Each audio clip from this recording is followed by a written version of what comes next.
something players, almost a Yeah, thousand. it was a lot. It was crazy. So you could say that you're pretty good at this game. And then when LVO's points came back in for the ITC, you discovered that you're the #1 Grey Knight player in the world for ITC season 2022. So congratulations, man. It's Thanks, pretty bro. rad. It was surprising. I knew going into LVO if I placed really high, I had a chance at taking maybe second place, and was not expecting taking 20th, which put me well above the first place, which I was just so happy about. That's awesome, man. I'm super stoked. Like you came into this scene like a meteor. You started making content real quick, and you have like a content creation background, right? Like you've done this before for like video games I or did something. it, yeah. I did it like small for a small gaming channel for Raid Shadow Legends. If you get blasted Oh, with that now, yeah, the ads. so I got up to like I don't know 3, 4,000 subs pretty quickly during COVID. Wow. And then 40K came out again when the Grey Knight Codex dropped, and I was like, yeah, I'll try 40K again. And it kind of just got addicted, you know? Yeah. So then I was like, I guess I'll start making videos at the same time. Because there was only really one Grey Knight channel, like when we started. It was the main Grey Knight, the Grey Knight guy. Fuck, One what's his last name? blade. Yes, it was One Last Blade, Stefan. and I was like stalking all of his videos. Yeah. So I basically copied my content around his, and then kind of twisted it more towards competitive scene, Yeah. because he Absolutely. runs like a lot of fun lists and stuff like that. And then Yeah. me and you met because we talked about the Grey Knights, Mm-hmm. and then we kind of just stayed pals for the past 2 years talking about Yeah. Grey Knights. Yeah. We've I think you've been on the show now. Like this is your fourth or fifth time Yeah, on my the show. one time was what, 5 hours streaming, Yeah, man. We just just bullshitting about Grey Knights. Yep, bullshit. And then we were hobbying, or at least I was. I don't know what you were doing, but I was drinking and hobbying. Yeah. So That was good. I don't want to make this like an LVO recap video. Unfortunately, the timing of Arks of Omen kind of made it that like LVO, as great as that event is, I had an excellent time last year. I was sad I couldn't go this year. Like, unfortunately, it's just like Arks of Omen was sitting there like looming over like LVO, like nothing you're doing matters because there's all Exactly. of this, like all these Yep. amazing new list building ideas and like rule sets and stuff. Uh, Good morning, Wolf. Good morning, Dylan. Thank you for swinging by. Um, so anyway, tell me about LVO. How was it? Like, just I don't want to spend a ton of time on this. I want to get right into Arcs of Omen stuff and how you feel Grey Knights are positioned in all of that, and we'll go over some lists and we'll just generally answer some user questions. Which, by the way, if you have questions, pop them in the chat. That's why we do this live. All right, LVO, go. I feel like if you have a chance to go to LVO, you should definitely go to LVO. My buddy Keela, who I went with, he's the one who like kind of talked me into it. I was like, nah, I don't really want to go. And then finally he's like, all right, you got to go. So I was like, all right, if I go and get some points, I can boost up. That's like the last chance to do it. So I went to go buy a ticket, and of course it was sold out. So Yep. I had to go on like the waiting list or like get a text message. Like right when they text me, I literally had the app already pulled up to like the ticket section. So I was literally just like boom, boom, boom, and bought the ticket, and then find out months later that they had like 400 extra tickets to, Oh, nice. to go. But yeah, it's a quick rundown. It was a great time. I definitely would suggest going. It's pretty cheap. Like we spent $350 each for the hotel for like 4 nights in Vegas. Um, That's a good I guess deal. the main thing is going to be the flights for most people, especially coming overseas. But there's literally people all over the world there. I played one of the Iceland guys, like #2 demon player in the world, and he was like, I couldn't really understand the accent. Like I kept like going really close to him, and like he was like talking slow to like understand it. But like you Mm, meet people from all over the world. It is the coolest thing. And the games like it's friendly. It's not as I guess dickish as some people might play, but it was still a very very friendly environment. I've heard stories of sometimes there's always like that one dickhead that you play, but I didn't get any of that. And the terrain, I mean, you gotta get used to the terrain. Like that was my second yeah. time playing.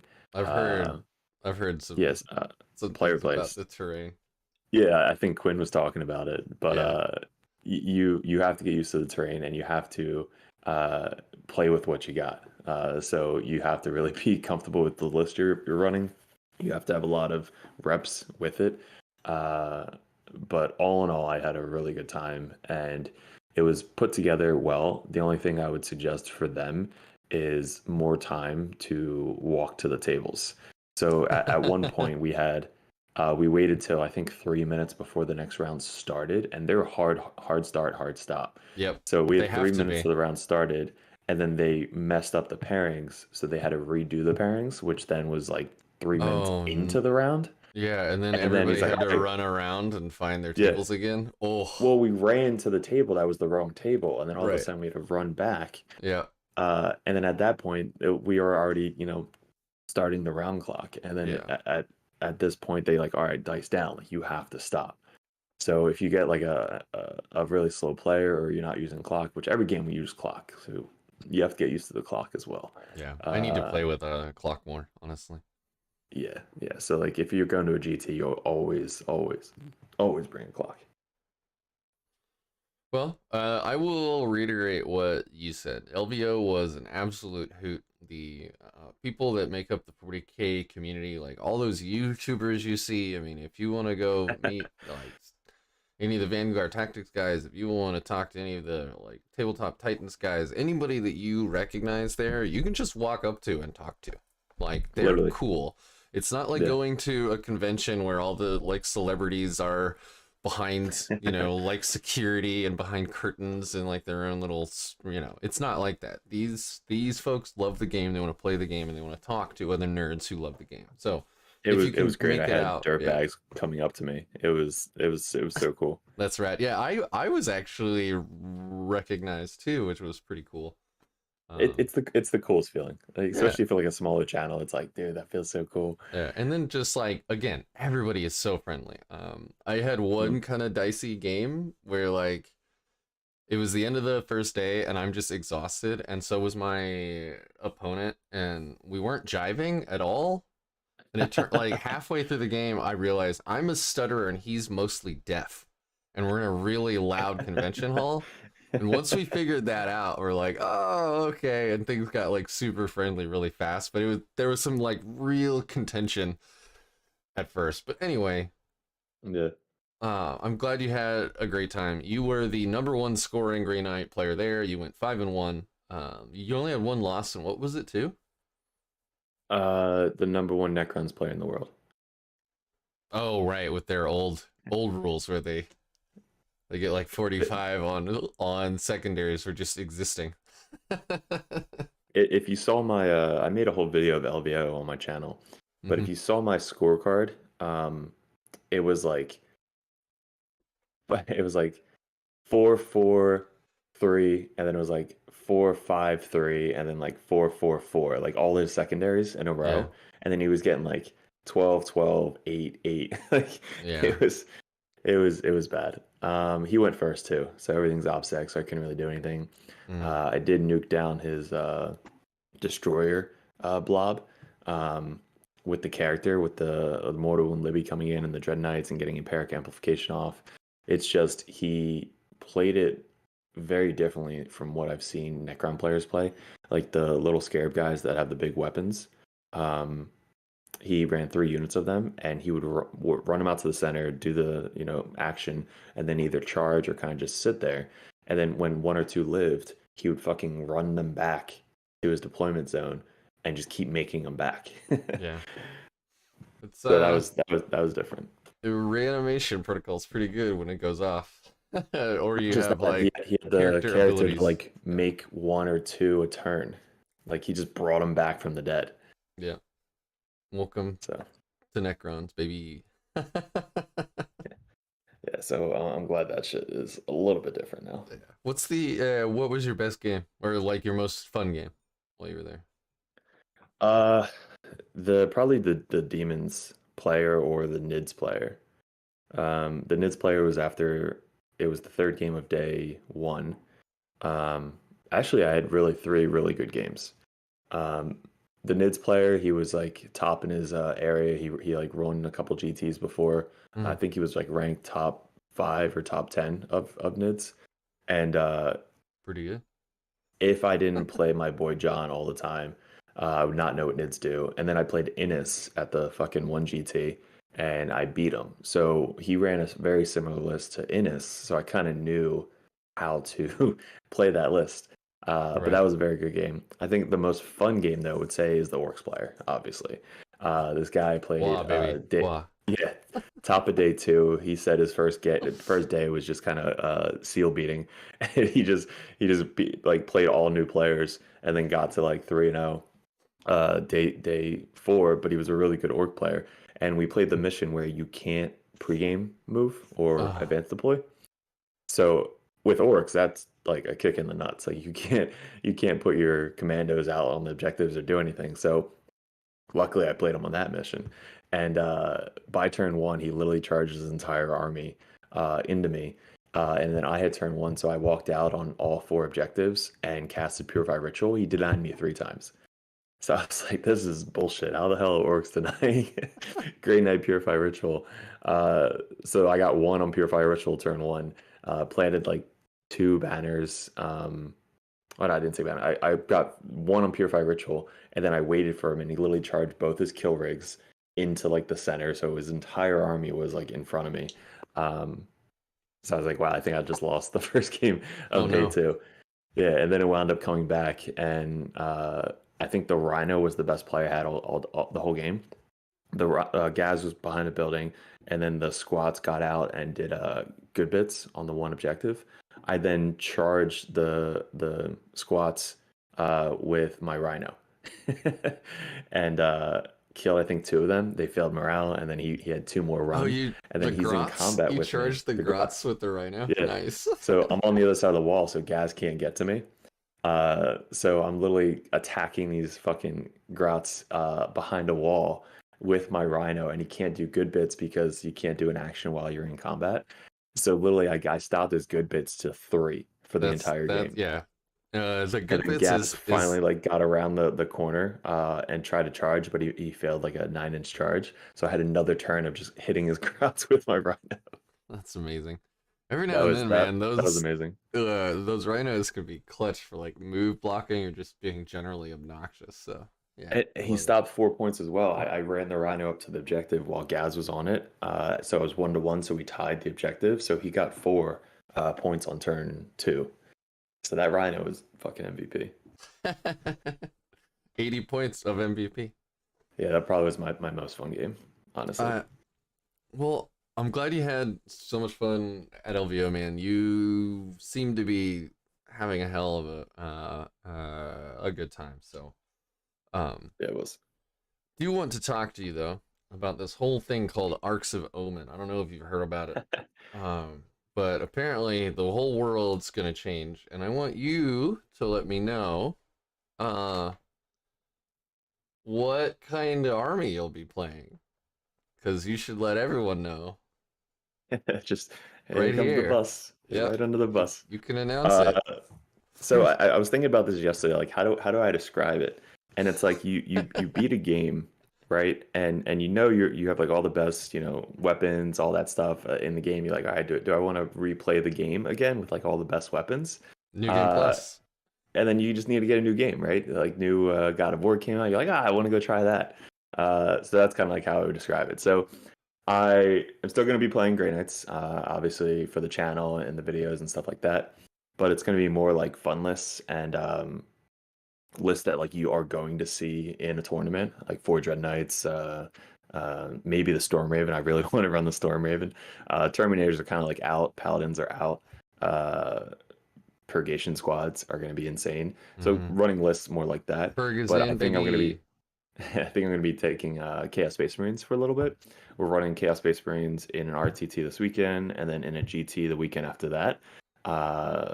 But there's literally fucking every Legion I want to play.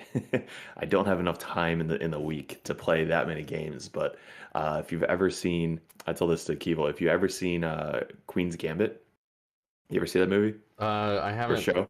I haven't watched it, but I Dude, know what it's about. so Yeah, yeah.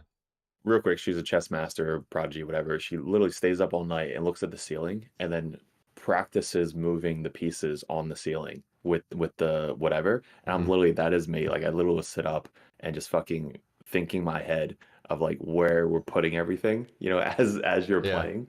Like, all right, if I'm gonna bring raptors, they have to go this way. If they're bringing interceptors, they have like shit like that. So it gets addicting. But That Chaos Space Marines are gonna be played for that at least a little bit and see how bad they are.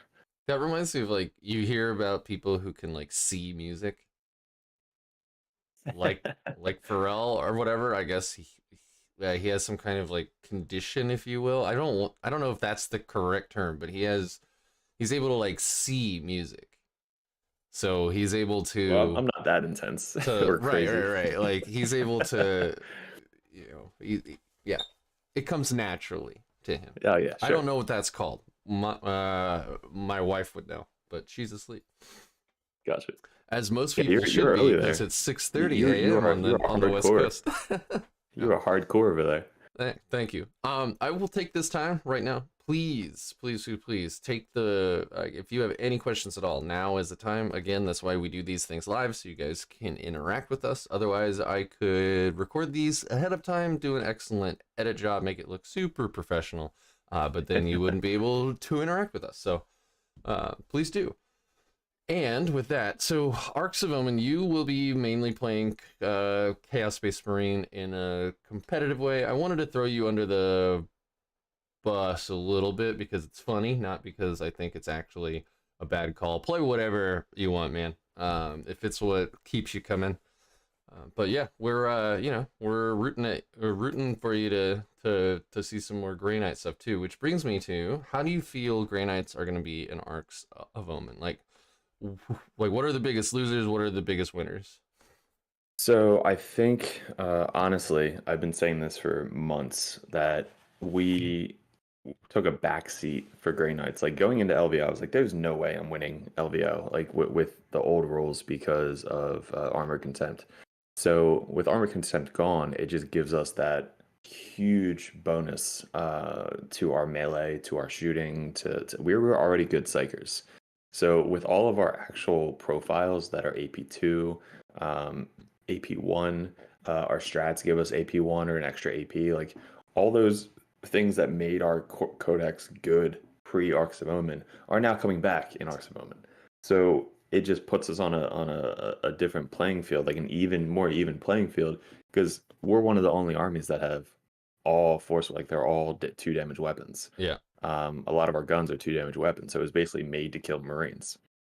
And then any armies that are like Death Guard, like we could just smite them off the table. So we were in a really good position pre Arks or pre Nephilim, and then when Nephilim came out, we're like, well, fuck.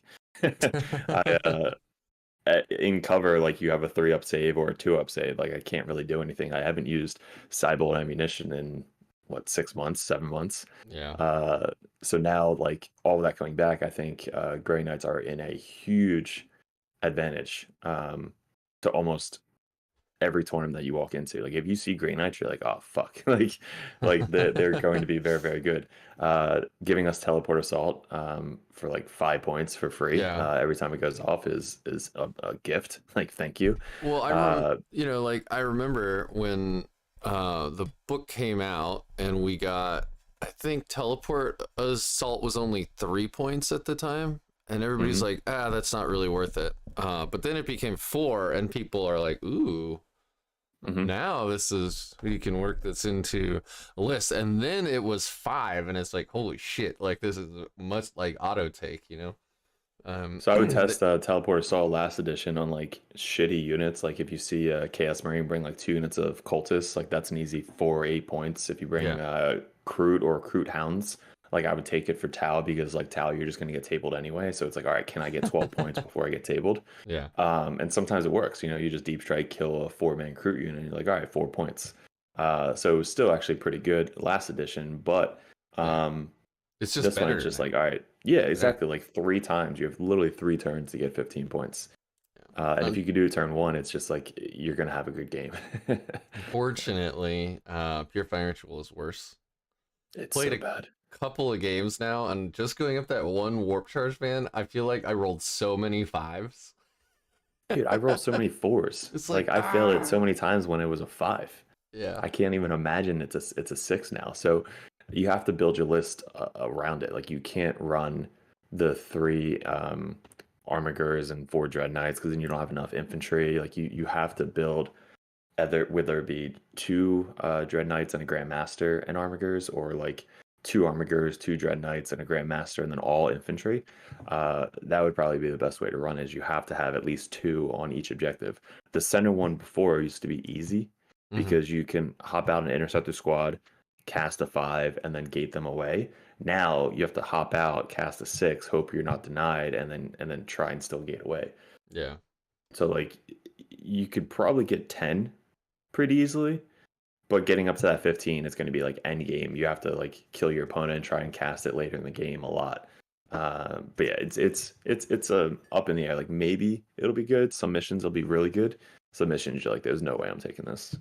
It'll be really good against guard. You can just sweep up all their infantry. um, So there's some missions like where it's the 5 objectives, like 3 directly in the center and then 2 in the point. Like you're not taking it there.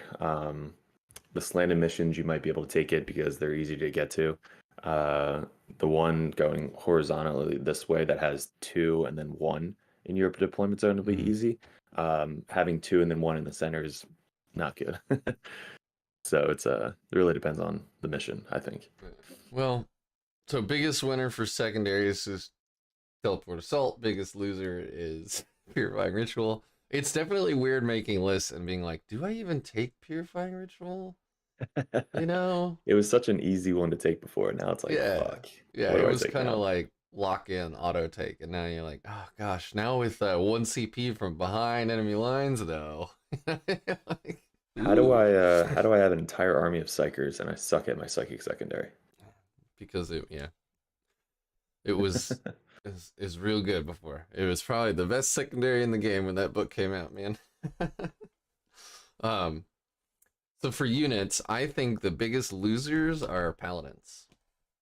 Oh, 100%. Yeah, because They didn't get any point reduction. They lost armor contempt. yeah, So we it's don't like have storm shields. exactly, yeah. Yeah, And they couldn't even give us hammers for free. Like I would be like, all right, I'll do it if I can do free hammers on everybody and just run like a 5-man or even 3-man hammer things, like dropping down to 3-man with 3 hammers. Like yeah. that would be pretty funny. Isn't a Death Um, Shroud Terminator like 55 points, right? Or like, I mean, I know you also play Death Guard. That's why I'm bringing this up. is it? No, it's 40 points for Blight Lord and 50 for Death Shroud. Okay, so it's 45 for Paladin with a hammer is 55. Yes. Yeah. No And they minus don't have a one. sweep attack that does like They, 8 attacks. yeah. I don't know. And they're not T5. And they're not T5 or Yeah. -1 damage or Yeah. have a flamer. Yeah. Well, I mean, you yeah, can put in incinerators on a if you bring 5 of Paladin, I them, guess, but yeah. But then yeah. not 3 of them. Somebody Ooh. was saying like you just bring 6 and then combat squad and then put 2 in the 3-man and then the other one just takes 3 regular bolters. That's pretty cute. Yeah, it's still a lot of points. But And then they're you're bringing not 6 paladins OBSEC. for nothing, Yeah. and they're not OBSEC. Yeah, if you Yeah, compare it to so Death Guard win out every single time. Terminators, I'm sure you've all seen it all over the fucking internet. Auspex Tactic did a whole video just on how good Terminators are now. But all that math is done with Storm Yeah, Shields. yeah, And we don't yeah. have them. Yep, So exactly. our Terminators It's can't have Storm Shields, our Paladins can't have Storm Shields. The only Storm Shield in the whole chapter is being bogarted by Drago. he doesn't even get +1 to his save. It's just a 3-up invuln. Yep. And I totally spaced it. Wolf asked you a question here. Having a channel dedicated to Green Knights, but also focusing on Death Guard and Sisters and Chaos Space Marines, do you feel pressured in making more DK or GK content after being labeled #1, or are you just going to do your own thing? And I think you were hitting on this when he asked that question, but I'll let you answer that in more detail if you want. So, I mean, Grey Knights are still my main army. Like you can pick them up and kind of just put them on the table and run them because like they're just in your head. So the rules didn't really change at all. It's like they just got better. So the content is still going to be coming out with Grey Knights. It's just not solely focused on Grey Knights. And I didn't want to. When I first started the channel, it was Grey Knight Dude. Like that was Yeah, the I thing. remember. That was before I pulled out all my extra shit and bought a ton of more armies.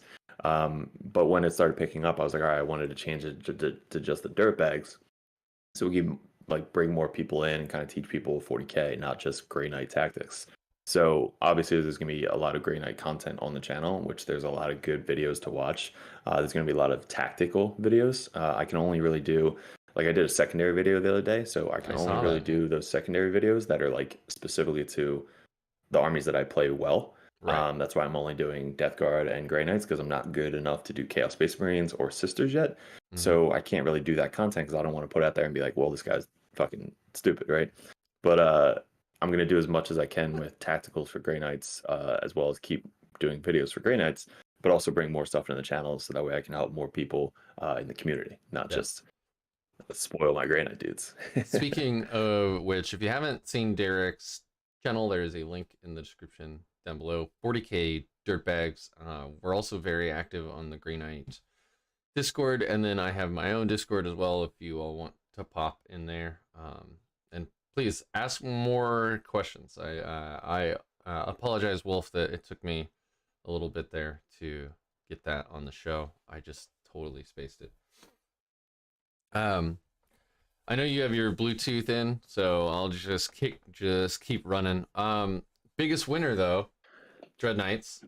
Dread Knights. I Yeah, think the Grandmaster Dread Knight was put on the sideline because he was just a lot of points and didn't really do too much, and he died pretty easily. He didn't get Armor Contempt. But now that Armor Contempt's gone, Dread Knights are still like they're back on the table because they never got it anyway. Um, their AP2 weapons are good now. They can boost it up to AP3. So the list that I was running, I literally would run the same exact list. I would just take out the paladins. I would take out the paladins. I would take out one strike squad, and I would add probably another dread knight. And you can run that same list in Arks of Omen and do very, very well. It's basically 25 interceptors, 2 units of strikes, 3 dread knights, Drago, Libby, and Tech Priest in Prescient. And that list, I think with servitors and a Rhino, that list is the basic Prescient list without a Grandmaster Dread Knight, and it's still going to do very, very well in Arks of Omen. Now, if you wanted to run the Grandmaster, you just basically trade the 1 Dread Knight, interceptors, and maybe a strike squad again and bring a Grandmaster. So that way you have a Grandmaster, 2 Dread Knights, 25 interceptors, Rhino, and the characters. But I think the so Dread Knights they're really good, yeah, especially with the sword. You need the sword. you kind of jumped ahead here, which is fine. That's not a bad thing. Let's switch over to the lists here because you gave me 2 lists that you were thinking about running in Arks of Omen meta. So I'll switch over on the stream here. We're gonna start with your Prescient Brethren list, which sounds like, is that the one that you were just describing basically, or was that your Blades list? So the Prescient, I think the one I sent you has the Grandmaster in it. Yes. Yeah. So having the Grandmaster in it, the build isn't really focused around him. It's more focused around the Librarian and doing secondaries and trying to get the 1 CP strat. So it's more of like staying back, doing secondaries, and shooting the Dread Knights from afar. That's Right. why the 2 Dread Knights I don't think have the weapon on it. They just have regular fists.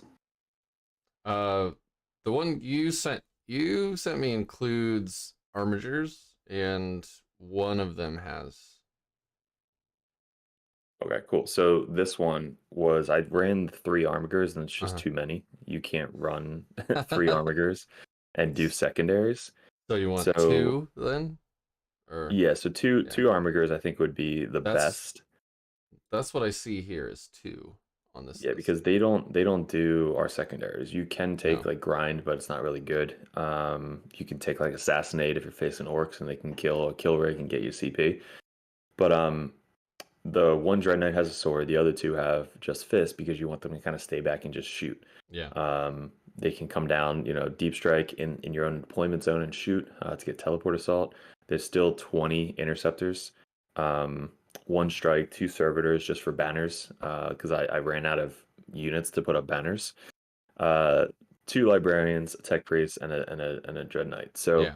at the top, the one librarian, I tried it out. That was the buffing librarian. He basically comes down, does empiric amplification with gem of Anaktu, hmm and then he does the gate of affinity to gate him away to safety.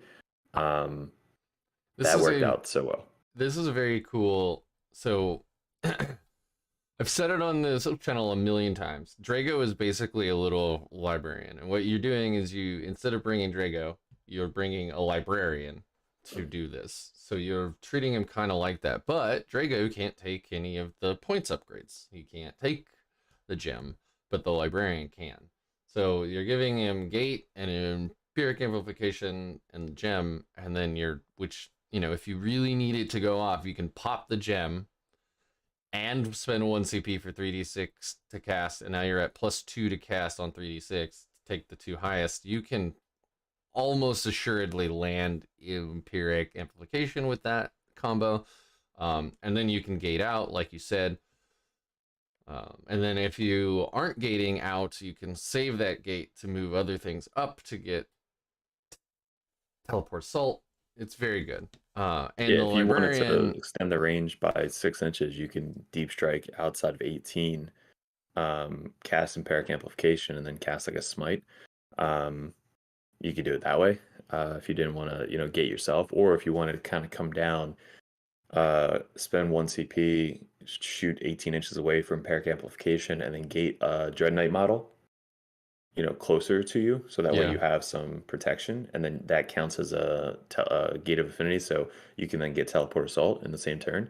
Like if he's deep striking, he's probably not going to kill anything, but he's going to come down, put out empiric amplification, and then you gate a Dread Knight into position, to get teleport assault. yeah, So that's like a good little combo on turn 2. which is fantastic. And then, don't forget as well, and I have done this, like, to get teleport assault, all you have to do is cast gate, use shunt, or come in from deep strike, and you can cast gate and then not actually move the DK. Like you just kind of like pick them up and put them back down, like right where they were. That You counts have as to coming physically in. do it and then just Yeah, laugh. right. Like, Yeah, like you like you can't just just say, all kind right, of he's gated. He's right, like, all like right, you he's just gonna kind go of like that. grab him and then put him back down. Like that counts as having been gated, and then they can just go to town. I've done And it. that's why It the feels Dread bad, but Knights. I've done it. That's why with the Dread Knights without weapons, you don't want them anywhere near the enemy team. So you kind of Yeah. just like gate them up from 30 inches away and then put them back down. Like it's probably the easiest and best way to get it. So Dominic has a question for you. He wants to know why Blades of Victory are the best Brotherhood. It's my favorite. I Sure. think Prescient would be the most consistent and easiest to pick up for Grey Knights.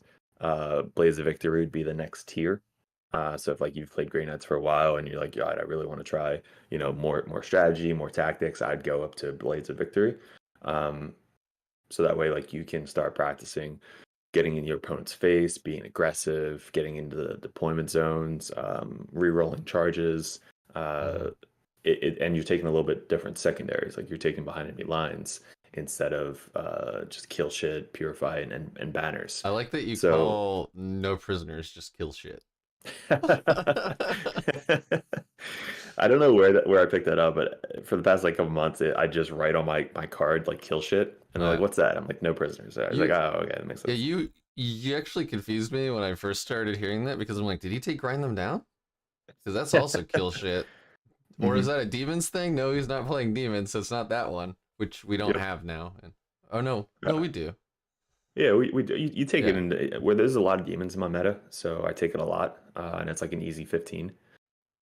So The next question is, because Sindri loves to bring this up. I still got to talk about S- blades though. oh, okay, yeah, please go ahead. So Sorry. blades, like you kind of bring Drago, because you want to give your interceptor squad, like when you pregame move, you're putting them on the line.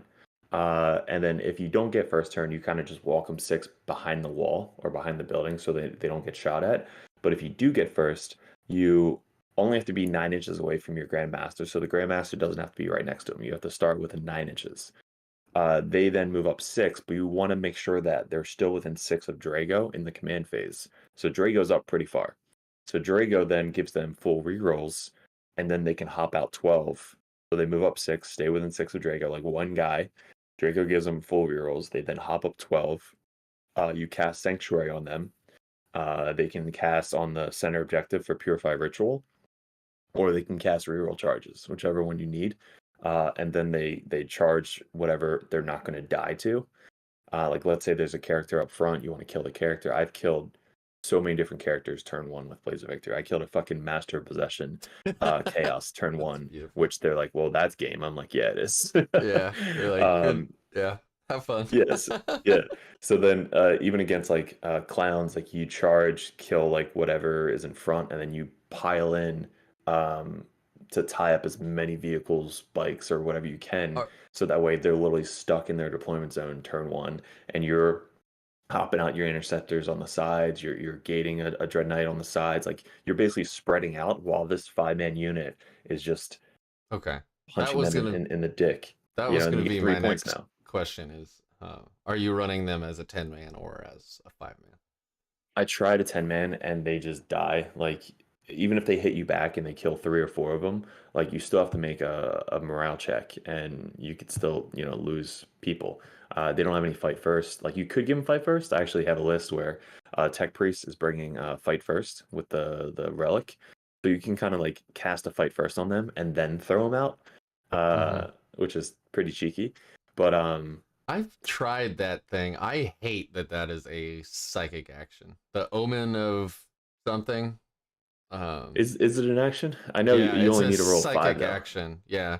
No, but that means that whatever is casting it isn't doing anything else. Like they're not casting another power. They're not doing purifying ritual. They are just doing that one thing, which sucks. Yep. It's nice that it's a 5, like but it sucks. Tech Priest or Apothecary. Some character that's not really going to be doing much anyway. Yeah. Like the Tech Priest kind of hangs back most of the game anyway. So if the Tech Priest is hanging back, buffing up a Dread Knight, healing it if needed, he can at least do something notable. So you kind of just like give it to a unit, and the next turn you give it to the next unit and launch him out. I guess I run almost exclusively Prescient Brethren, so in my list the Tech Marine is back there just getting me 1 CP every turn, or casting Warp Shaping if I need to change the tide, which is super rare, but usually I'll change it once a game. I think Arks of Omen you might see Warp Shaping more. Like I haven't casted it in 6 months, but in Arks of Omen you bring it. Sometimes it's not even in the list. Like I know I'm going to be in combat turn 1 or turn 2, especially with Blaze of Victory. That's true. So there's no point of doing it. So now with Arks of Omen, if you're going to be more defensive or prescient or whatever it may be, you're going to want to change the tide. Like you're going to want to start Tides of Shadows to get that extra, save. Especially if you're bringing 4 Dread Knights. Like we used to only bring 2 Dread Knights in the list. No Grandmaster. That's what I do. I love my baby carriers. Yeah, if you have 4 now, you're going to want to be in Tides of Shadows, at least maybe the first turn. If you aren't really facing a shooty army, you might not even have your dreads on the table because they're just going to come down deep strike anyway. But I think you're going to see Tides of Shadows be played a little bit more in Arks of Omen, just to kind of change and test out different stuff. Yeah. Very cool. So, Tide of Celerity, except then you're advancing, so you're not charging. Because we don't have advance to charge, except if you have the 1 Warlord trait. In Rapiers, Yeah, Inescapable Wrath is the only way to get it. Yeah, boo. I really wish we had access to like a power that did that or something. Yeah, or like a Warlord trait, or like I was looking the other day, like all the extra shit that I don't see or play. And that was one of them, like the run and charge. But I feel like if the Flamer, or if we can shoot heavy weapons with the Dread Knight, like while we advance, that would be so much better. But I just can't see myself not shooting my 260 or 240 point model in 1 turn. Like if he's advancing and doing something, he's kind of wasting that 60 points that I'm bringing him to shoot. Yeah, it's that's kind of the way I feel too. Like I want to play around with some Rapier's Inescapable Wrath lists, but then you're like, man, I like bought, spent 40 points on all these extra guns, and I'm not even planning on using them. Like, Imagine him like either a Brotherhood champion or like somebody that's like insane in combat, like running out of a Rhino, and then trying to like get a charge off, or coming in out of a Storm Raven and getting a charge off on a character. Like that might be cute, but yeah, on a Grandmaster, flyers I now, think it's man. too much. I want to get to I these know. user questions, but like we should definitely talk about Storm Ravens. So Sindri is always asking this question: Force swords or force halberds, my friend? Swords, Nephilim, halberds, Arks of Omen. I ran halberds anyway because I just love them. they Like the didn't they strength didn't do six. shit Oh, in Nephilim. the strength six is really nice in my local meta. We have a lot of custodes players, we have a lot of orcs players, and then we also have a lot of like sisters and Eldari. So Hmm. you get in this suite where you're like wounding most things on threes at least, and a lot of things Hmm. on twos. So I Hmm. always ran them anyway. The minus Hmm. two AP versus the minus three kind of sucks, but now they're way better. It's Yeah, way better 100%. now than it was. Yeah. I feel like everything, and again, if you're running into all Terminators, they still have to roll on a 4+. I guess on with the shields, they're 3+. So it's kind of like if you're facing all shields on Terminators, there might be one list at a tournament that you could just try and dodge. But if it's like mostly everything else, I halberds are going to be the best thing to run. Yeah, I think we're gonna see a lot of Dark Angels with Deathwing Terminator blobs, my friend. Yep. You're gonna see at least 10 in every Dark Angels list, if not 20, Yep. because they're just that good. Hmm. Um, but at least that way we can mortal wounds them off the table, hopefully. Yeah. Um, Protect the library. yeah. So let's see. What's the next one? Mark wants to know what Grey Knights list would you run against 27 Chaos Bikers? So now we're talking Mark is about list tailoring. Yeah, Oh Mark wait. is building me 27 bikes for Oh, chaos. okay. All right. I got you. All right. It would probably be the Dread Knight build, so that way you can just shoot them off the table. So this list, I wasn't really going to talk about it, but now Mark's here. It basically is a red Corsairs, so you can advance and charge. Yeah. So they advance 20 inches automatically, and then they can charge. And then there's a 2 CP strat where you can fall back before the opponent gets to attack. So basically, you run up, charge, fall back for 2 CP, and then you spread out your 9 bikes Yeah. to And you just just block move them in their block with deployment them. zone. So That's like very. they can't leave the deployment zone. And Yeah. then they're trans hitmen, so you only hit them on 4s, no rerolls. They're toughness 6. They have feel no pain, and they're Slanesh. So after that, the next wave goes in and does the same exact thing. So that's going to be my stupid test coming up with 27 bikes. Mark says they're on the way.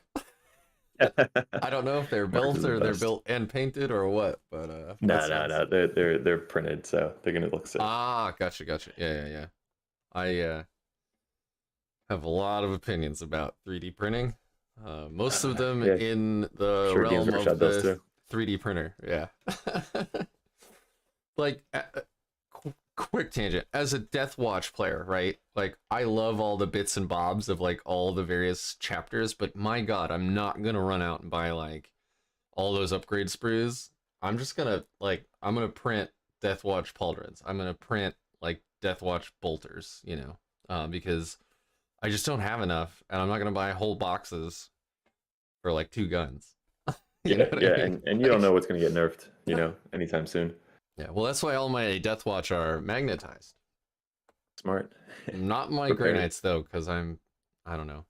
I am not a consistent man, but Oh, dude, I went ham on Grey Knights. I have like 100 Marines and like 50 or 60 Terminators, that's just beautiful. because I wanted different Yeah. weapons. Yeah, I have a lot of that too. But now I'm also at the point where my like painting skills have exponentially increased from when I started, and now I look at all my old stuff and I'm like, oh no, Yeah, time to buy yeah, more sure. so I can That paint looks them the so way I bad. can paint them now. Yeah. Hmm. Um. So getting back to your list, you're at the double Libby Tech Marine, Grandmaster and Nemesis Dread Knight.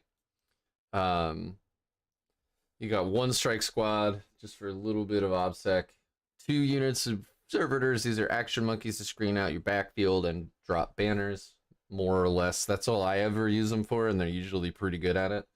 I think servitors are the hidden gem in most lists. Like I always want to bring at least one unit for that specific reason. Like if you're taking banners, they basically walk up, put a banner down, next turn they run away, so that way you can block out the backfield.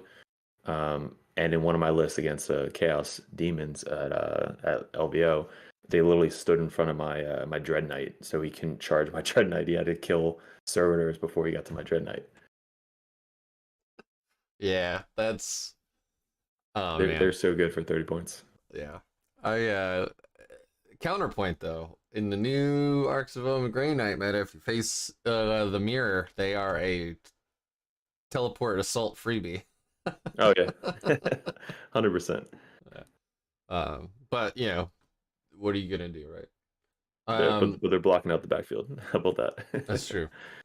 You have 20 interceptors, which I love to see, and then we've already talked about it a little bit. You have 3 Dread Knights, only one with a weapon, a melee weapon, and then you have 2 Helvens. So the Helvens are also sticking in the back with their, like, what is it, a 48-inch gun or something?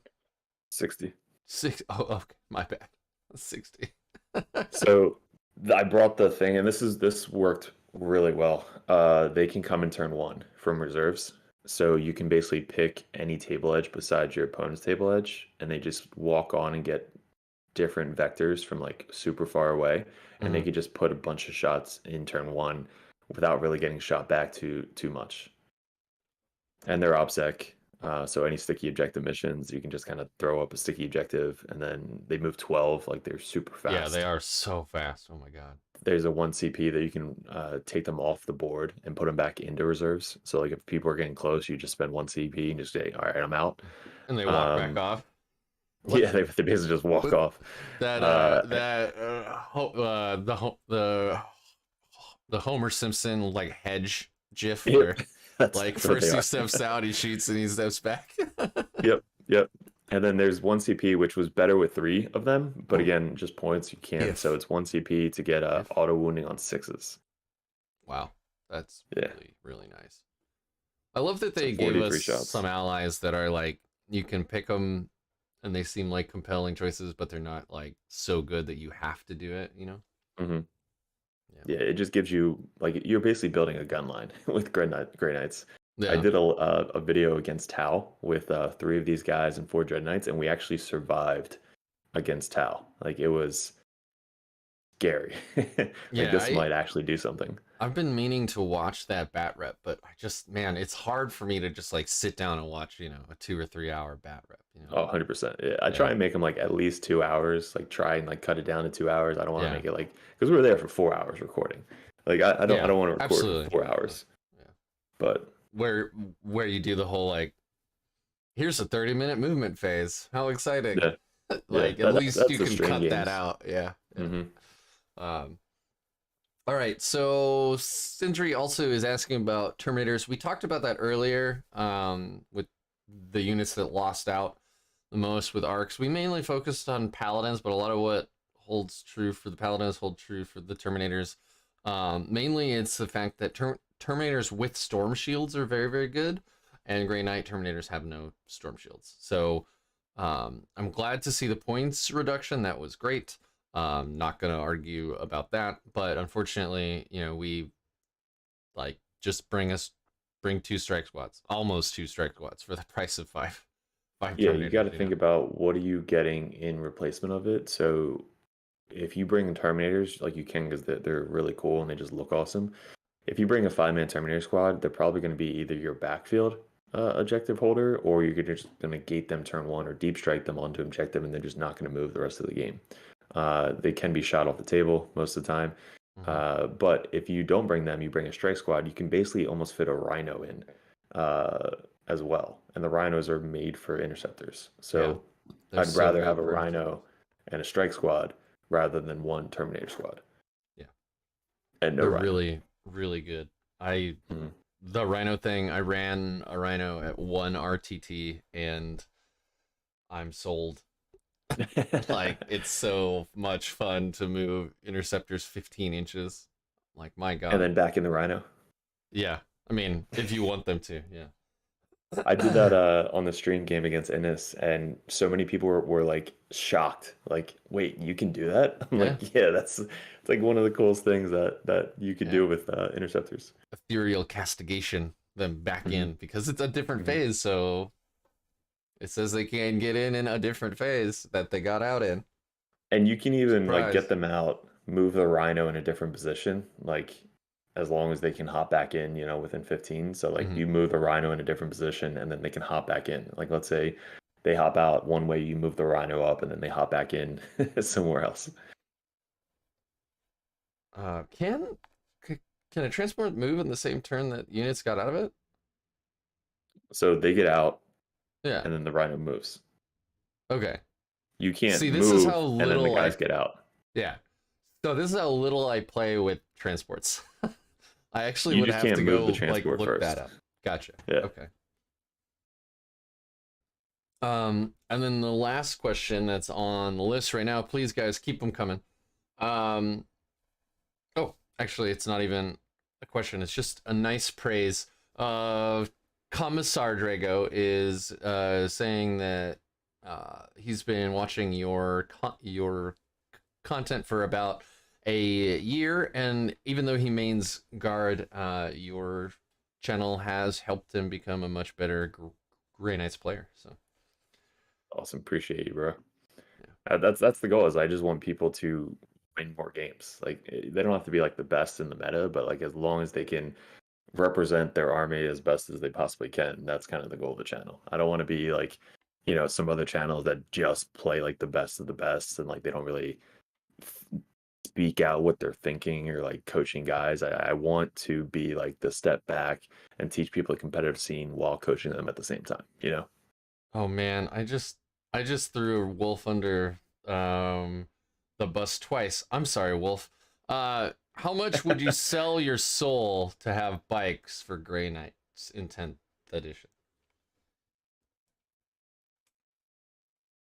What do bikes move? 14? 14 and a guaranteed 6-inch advance usually. And it depends, like, are they ground bikes? Are they flying bikes? Like, I would have a lot of different I thoughts, mean, right? I would definitely want new units. I Mhm. think the book is what 12, 14, 15 years old. And it's like we haven't really got anything new in a very, very long time. What I would rather see is a character Dread Knight rather than something else. Like I think having like a librarian Dread Knight or a chaplain Dread Knight and just run like an all Oh army Dread man, Knight a build, Chaplain Dread Knight would be fucking amazing. like casting on twos, like something like that. I think the 3 is bullshit. Um, and 2 CP to autocast is also bullshit. So I think having different units, maybe not bikes, but different units would be really, really cool. That would just sell more fucking baby carriers. Yeah. Like And like you want people to buy stuff. That'll make people buy stuff. they could just make that like a points upgrade too, and that way you're not even breaking the rule of 3. So Yeah, like I'll spend 40 points to make this a chaplain, Dread Knight, and when I do that, they get +1 to cast their litany or whatever. exactly. Like something like that would be really cool. Yeah. Dominic says that they would love an interceptor character. I would love that as well, especially if they buffed Yes. interceptors. Like if they had Yes. an aura of advance and charge or something like that, I think that would be Yes. absolutely gnarly, and that would be so much fun. It's like, I why would, did they get rid of all the characters that have jump packs? Like, yeah, even in Chaos Space Raids, there's only right, one, and it's a Lord in Black Legion. So it's yeah. like you can't. It's I it's dumb. I also, I mean, this isn't really a new model or whatever, but I definitely want to see like the Chief Librarian upgrade for us, but call it Prognosticar, and otherwise it's exactly the same, right? Yeah. Like you get +1 to cast, you get like no one more power, you get all that jazz, but you just call it Prognosticar or something. Or you could make a whole Prognosticar unit, which might be like, although how do you make a super Libby and a Libby like an army that's basically all librarians. That's a little weird. A little bit. If they brought like the Army of Renown for Grey Knights, which we never got, having like a full Paladin or full Purifier list, or just a full Knights of whatever it's called, like you just can only bring those like Venerable Dreads, Purifiers, and Oh Paladins, and yeah. like that is your list. Honored Knights. Yeah, I have a video coming up. I've been wanting to make for a long time where I talk about how I would make an army of renown for Grey Knights right now, and that is definitely it. Like I wanted to make the Honored Knight keyword not terrible, but Yeah, Matt, you'd have to make it worth it because of how expensive like most of exactly. that shit is. Yeah.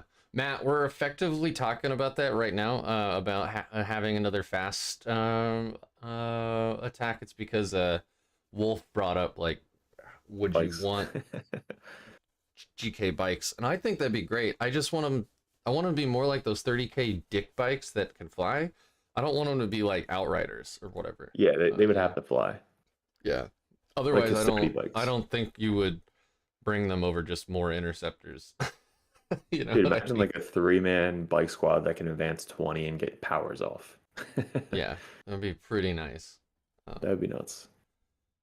Yeah, we do have a super Libby. You're right. His name is Voldus, but you can only bring him in Ward Makers, and nobody runs Ward Makers. And he only casts 2 now. They like cut a Yeah, power that's off of right. him with That's the new right. book. Yeah, it used to be. Used to be like he Cast used to be in the every 3. list. Yeah, He used I to know. be in every list. Yeah. I know that I missed something in here. Yeah. So Drago is asking, what would your take all army be at this moment in the Arks of Omen? Take all as an untailored to any specific meta, and he said army. So like, I guess that's a question. Like, what is your take all army right now? So If I were like going into a GT that was like you have to win or you can't play 40K ever again, it would be Prescient. you'd bring Prescient Brother and Grey Knights. Okay. Yep, And that would be my take all tournament. oh, so he's saying he didn't mean army generally. I assume he means list. So yeah, so that Prescient Brethren list that we just went over is what you would bring. That wouldn't. So it would be Prescient. Mm-hmm. I don't know if it would be that specific list. It might just be something that I can really get secondaries on, like 100% secondaries. Yeah. So it would be instead of the Knights, because I've only run them once. So if this was like a do or die situation, I would get them out of my list.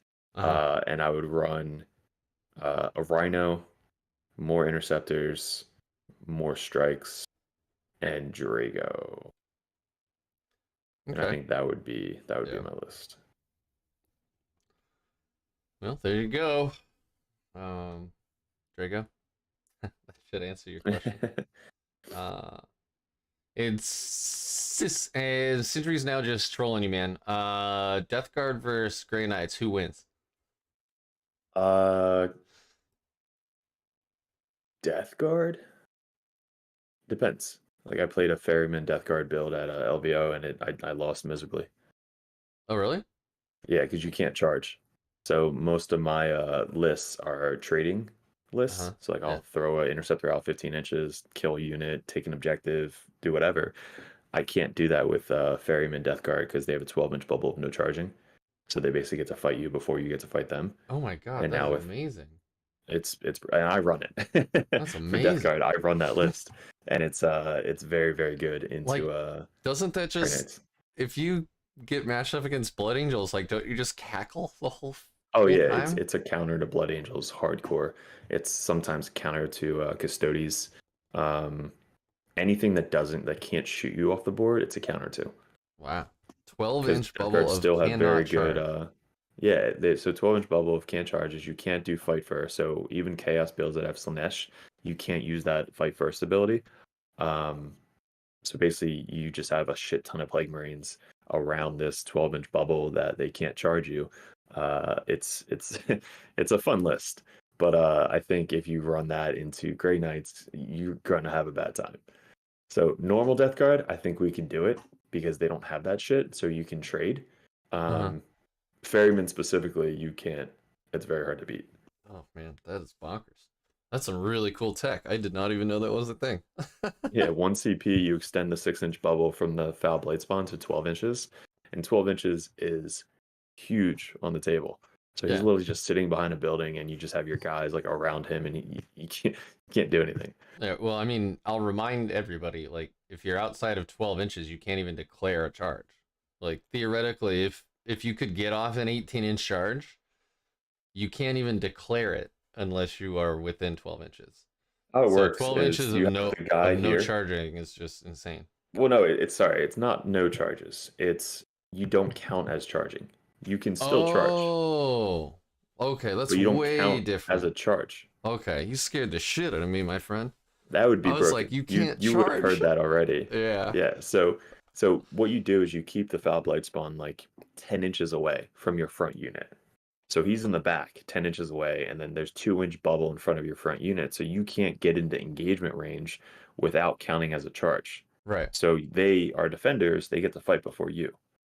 So they can pile in, surround you, kill you, do whatever, and then you can attack back if there's anybody alive. Um, so that's basically what you do. So I'm not going to charge 2 units into him because if I fight with this unit, he's just going to kill this unit Yeah. before they attack. So I'm wasting 120 points. Like Yeah. it's again, it's hard. That's okay. There you go. I was like, holy crap, that wow. The Yeah. rest of that list must be garbage because that's amazing. But yeah, Yep. now I see why. Okay. It's just you don't count as having charge. Correct. So you don't go to the top of the initiative stack. Yeah, and you can't use any fight first abilities. Wow, that's amazing. So the only way to counter it is if you have a fight last that you get into combat with. So basically, you charge like a Silent King. You charge, make that unit fight last, and then you'll be able to go before them. Got it. Okay. Assuming you don't get heroically intervened by some horrific character or something. Exactly. Just murders you. All right. So we'll go to your other list. So this one you sent me. This is Blades of Victory. So this is more your style.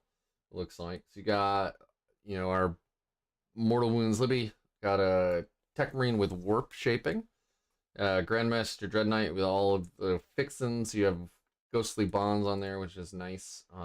You went with Vanguard Aggression, so that's the pre-game movement. Hammer of Righteousness, which I like, by the way. Very good. Great sword on him. Drago with the normal stuff on him. 3 strike squads. Very cool. I see you're doing your normal thing where you have incinerators in every single squad. It's hard to say no to because, like, again, lots of Eldari in my meta. So you have like Yanari out there, you have Quins out there, and just being able to be like, if you charge, like, I can kill 3 out of your 5 troops. We talked about this before. Or, it's all a mind game. yeah. If you have one incinerator and you tell them the stats like before they're charging, like they use up a lot of their clock thinking if they're going to charge or not. It's literally just a mind game. Yeah. Because you could roll a 1 and they could make their 4 pinball. Like yeah. you could botch the roll. Sindri is asking how you use the Tech Marines. And if I may jump in real quick. So usually the Tech Marine sits in the back. You deploy 1, maybe 2 of your Dread Knights near them, so that in the command phase, the Dread Knight or the Tech Marine gives +1 to hit in ranged to one of them. Then you move them, or you gate them, or you shunt them, or whatever, and it just helps them become more efficient with their shooting. So instead of hitting on 3s, they're gonna hit on 2s. They can heal at the end of the movement phase as well. Usually your Dread Knights are dead or have moved so far up that your Tech Marine can't heal them. At least that's been my experience. And also the D3 heal is pretty swingy. Sometimes it's 100%. clutch, and sometimes you're like, I don't even know why I bothered. There is a automatic heal 3 relic that we have access to, the Etheric Conduit. Yeah, but this is a big brain thing that maybe I'm not even using very well. But that's how I use them. Is that how you use them, Derek? Yeah, I try not to leave my 3 inches from my tech priest. So there's always a dread knight within 3 inches of the tech priest. Always. Like if they're out, I fucked up and it's a waste. So there's always at least one dread knight in the back within 3 inches of the tech priest. So that way every single turn he can at least buff one of them to get +1 to hit. Drago's putting the reroll on the other unit once the strikes, ran up and did whatever they got to do. But the one Dread Knight I usually deep strike. So there's one Dread Knight on the table. There's one Dread Knight in deep strike.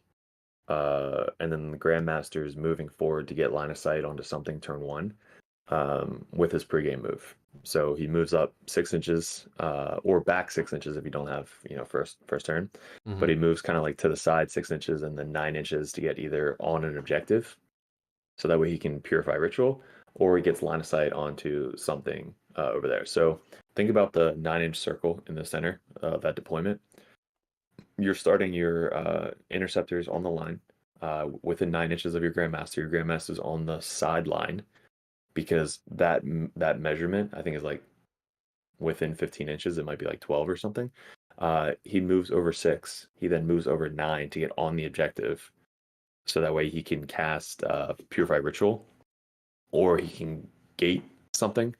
But then you have your interceptors move forward into their deployment zone to charge something, and then your other dread is kind of hanging back, either getting gated from Drago, or he has +1 from the tech priest. So then he's like kind of going out and doing whatever he wants to do. Well, there you go. Does that answer your question, Jay? It's pretty. I think that was. So you basically want to try and keep one Dread Knight within 3 inches. The other Dread Knight coming down deep strike is going to be your teleport assault person. For turn 2. Yeah. And like the 5 points from TA is so clutch now. Like, in my list, I'm thinking about running at least 2 purgation squads who start in deep strike. They have incinerators. They come down. They target something that's low wounds or whatever. For 2 CP, you give them +1 to wound.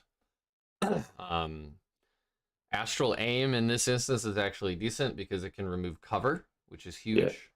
Yeah. Very good. It's just so you can land, cast astral aim. If it's a tougher target, you can get +1 to wound. For the most part, you'll already be wounding most stuff on 3s. You have 4d6 strength, 6 -1 AP, 1 damage, and that is going to kill cultists. That's going to kill grots. That's going to kill rangers or guardians. Not guardians. Oh God, what is the? Is it guardians? The really cheap Eldari troop unit? I can't remember. Anyway, it's going to kill probably most troops pretty easily. Mm-hmm. So. And then if you can kill the unit, obviously you get teleport assault.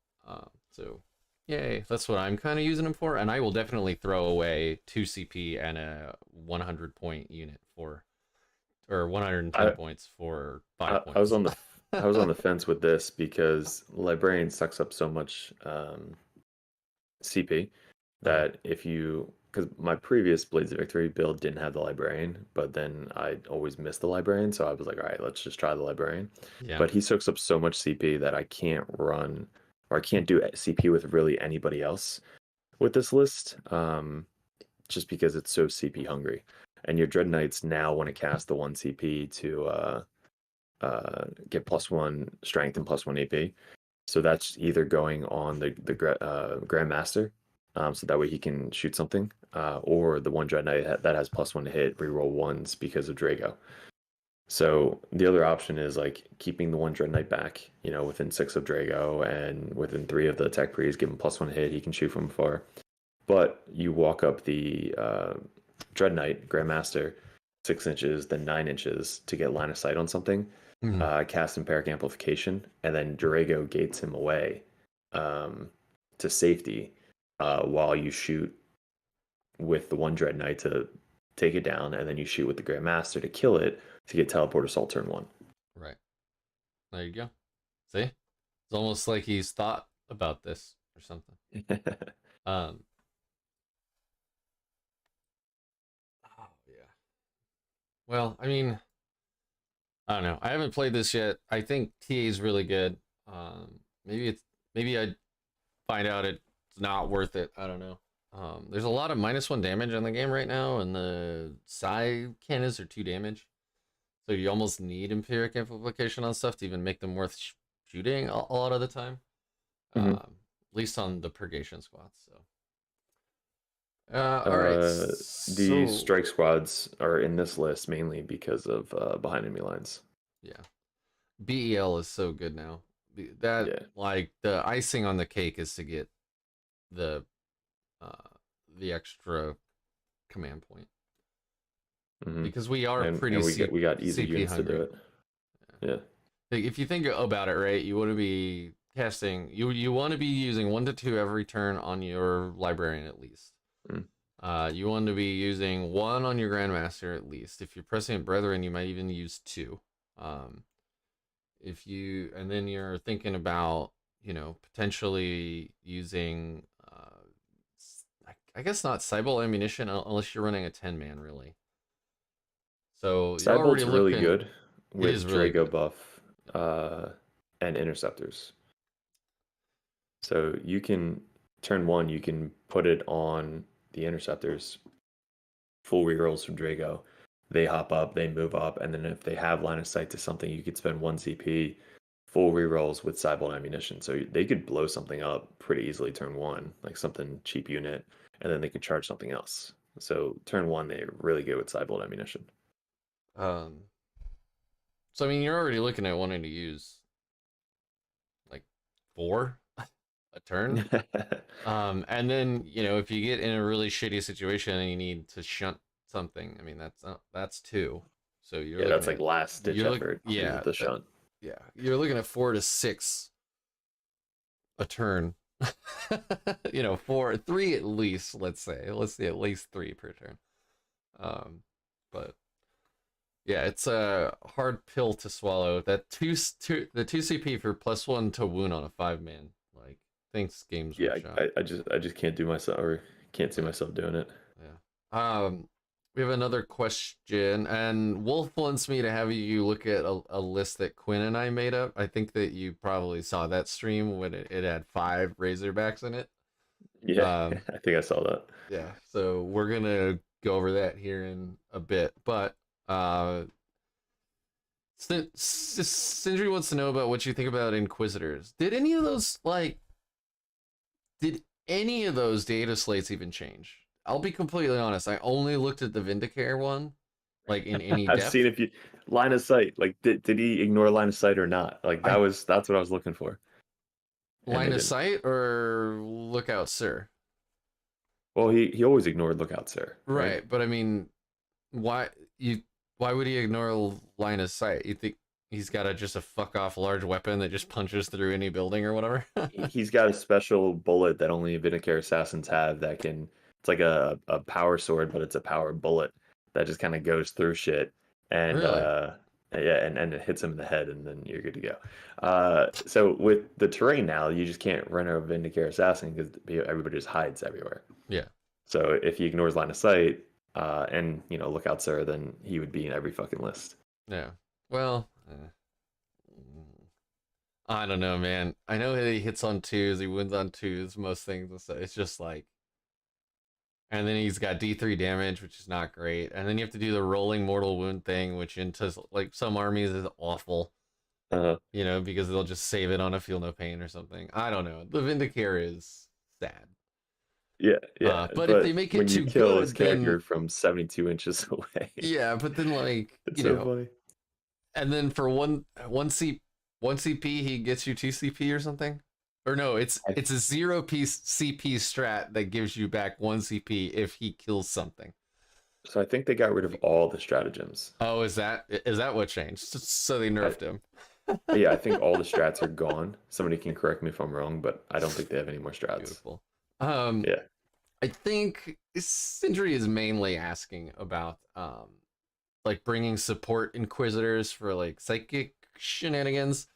My personal opinion is like mental interrogation is an amazing secondary, but it has to be done by a character to another character. And our characters, we want them to be casting our Dominus powers because it's the only Mhm. way we get Dominus powers. We don't want them to be doing a psychic action to be doing that, which means now you have to Mhm. bring a character specifically to do that, which is where you would usually bring like a 70-point Inquisitor or whatever. And I just don't personally see taking that secondary when we have access to Purifying Ritual, Teleport, Assault, banners behind enemy lines. Like those are what I'm right now kind of building my lists around, are those four. So Mhm. adding mental interrogation is just kind of, I think it's unnecessary, but it might be worth playing. But I don't know if You, taking an Inquisitor. so you need line of sight now as well. Oh, they nerfed mental Yeah, psychic interrogation again. interrogation is now line of sight Oh, to the target.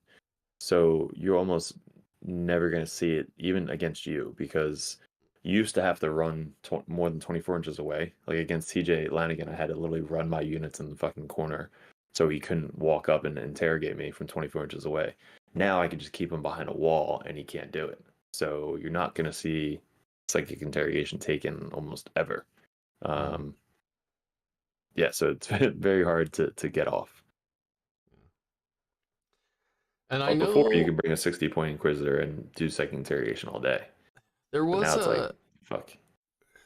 there was a weird build. Oh man, I am digging deep back now.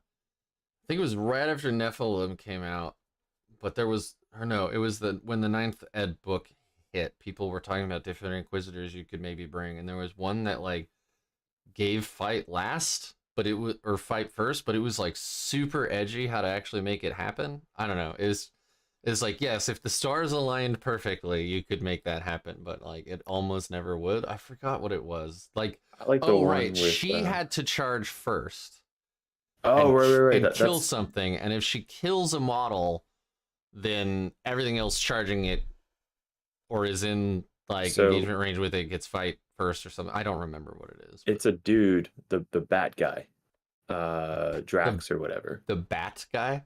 Yeah, he's got like a crow or bat on his a Oh, dragon on his arm. yeah, And if he would make a charge, he can make that unit fight last. yeah, but he has to make the charge. He has to charge Yeah, to make them fight last. So if he piles in or heroics intervention or they charge him, he just dies. yeah, So it's and then you give out it like was another cool. character. I do like the one Inquisitor, Greyfax. She was always cool. I was running her in a Sisters build, um, because she can now walk on the board for free. She ignores lookout stairs. She gets rerolls, hits, and wounds to psychers. And if she kills us or shoots a psycher, it's like D3 damage +2. Um, so she can basically just walk on the board. Or I think they suffer perils. So walk on the board, shoot a character in the face, and then it suffers perils or something. Like Nice. it's a cheeky way to just kill a psychic, like an Eldar character that's like doing It an action every depends. single It turn. depends on what they are, because like Farseers don't suffer any perils ever. Yeah, true.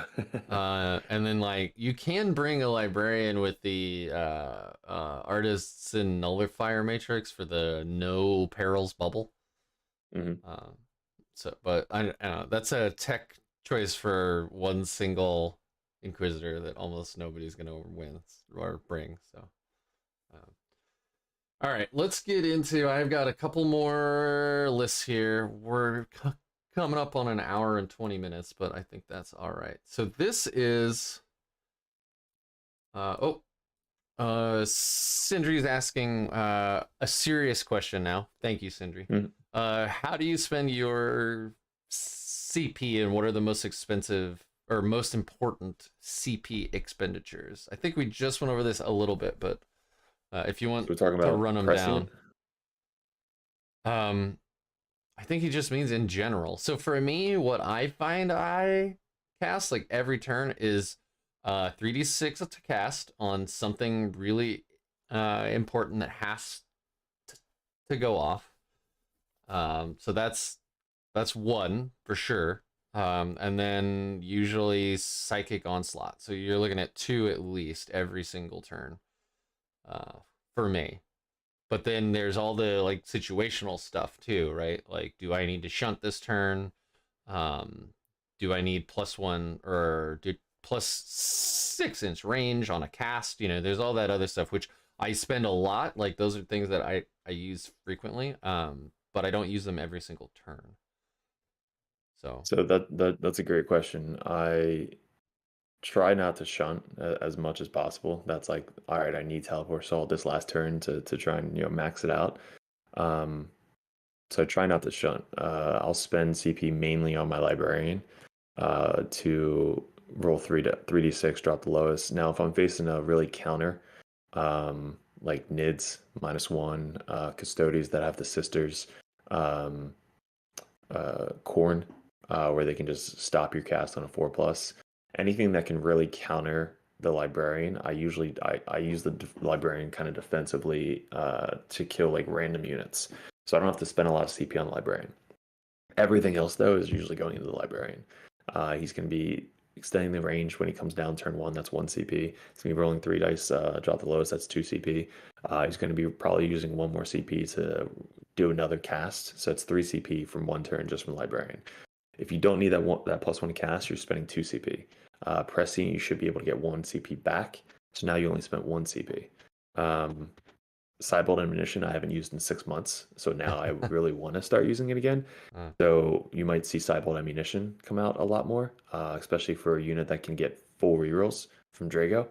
And then the last one would be +1 strength and AP from your Dread Knight, because the AP now is huge for killing Marines in cover. Yeah. So that would I would be only be psychic onslaught. Yeah, so I'd only be using that on my Grandmaster or a Dread Knight that has +1 to hit near a Grandmaster, because then you're getting the full benefit out of it. He's hitting on 2s, rerolling 1s, so that 1 CP spent is actually worth it. Like if you do it on a regular Dread Knight that hits on 3s, no rerolls, you're not really going to see a huge benefit from it. But if you're doing like a Grandmaster that hitting on 2s, no rerolls, but hitting on 2s, it's going to be more beneficial. Yeah.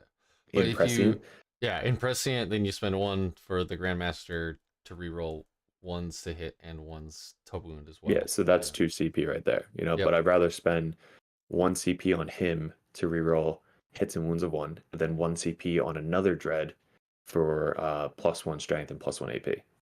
So you kind of like split it up. So you have one that's almost always hitting and wounding, and then you have another one that's almost hitting and wounding, like every single time. Yep. Those are like my main CP. So you're looking at 2 to 5 CP a turn, just from those right there.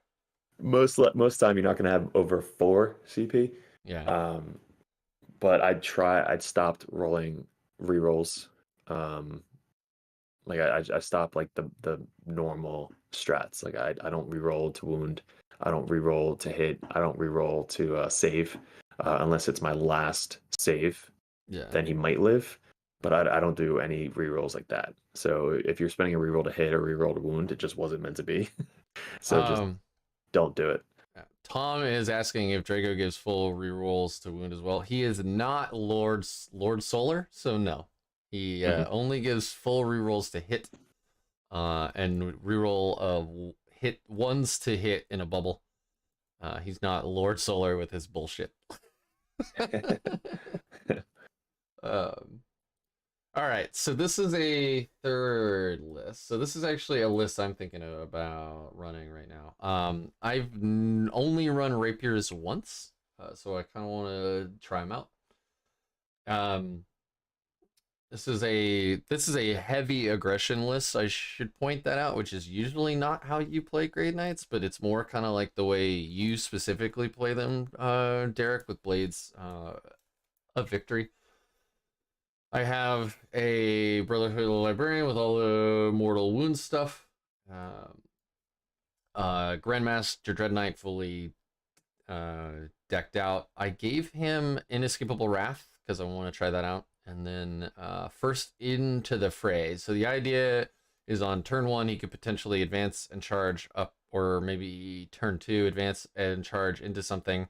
And then everything else charging into that same unit gets +1 to their charge. He also gets +1 to his charge from first into the fray, and then Escapable Wrath gives him another +1 to charge. So he's actually, no, it doesn't. It's just advance and charge. Yeah.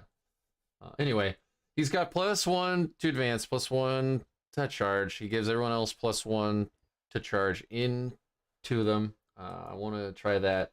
You have Drago, all of the normal stuff. He has 3 strike squads, just like you. I was thinking about bringing these guys down behind enemy lines, and then getting the +1 to charge from deep strike. I have 25 interceptors, and then I have 2 normal Dread Knights, one with the Great Hammer. I took a idea from you, Derek, the last time that you were on the show. I want to give him full rerolls from Drago and have him swing that hammer in combat. And then 2 Purgation squads. This is listed with 2 Psy Cannons. I'm going back and forth between, should they be Incinerators, should they be Psy Cannons, one of each, I don't know. But what do you think of this list, generally? Go back up to the Grandmaster. Yep. There he is, right here. So I think it's really like built around him. Yeah. So having, like, what are you going to be shooting when he gets into combat? What do you mean? What am I going to be shooting? So obviously you're going to be running and charging, Yeah. try and get in combat as soon as possible. So when you're in combat, you're either going to kill what you charged, Yeah. or not. So like maybe putting an incinerator on him, so that way when somebody charges you, you get 2d6 Oh, you get to incinerator shoot. shots. Yeah, so you get to Not a bad shoot idea. before they get into combat with you, and then when you're in combat, you can shoot in combat with your auto hitting Flamer. incinerator. Yeah. That's actually not a bad idea. I Great do. sword, sword through. Yeah. I was Inescapable Wrath. Like, remember, I made this list before we started talking, and when you mentioned, like, if you advance, you don't shoot, and that does just suck. Like, yeah. So like even just maybe the silencer and the heavy flamer, or just the heavy flamer, because like if he's literally going to be in combat most of the game, just needing the heavy incinerator is probably going to be all you need, because then you're going to be hitting on, like, what?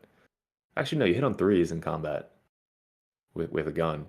So maybe like the side cannon and the heavy incinerator instead of the silencer.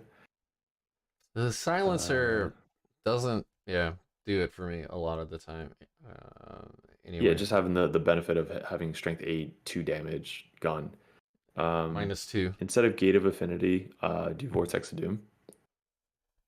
The thing is, I was planning on the Librarian having that one go off all the time, but I guess that's a fair point, because I could It's always, a backup. Yeah. And if he's already in combat, Yeah, and you could do Purify Flame and Smite with the Libby instead.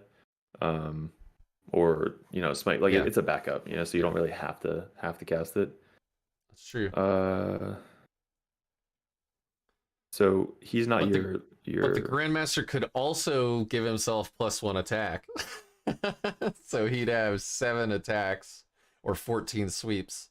That's what I'm saying. So I'm thinking he only has the Warlord trait of the Rat. So what if you made him the Warlord and gave him the Demon Slayer one as well?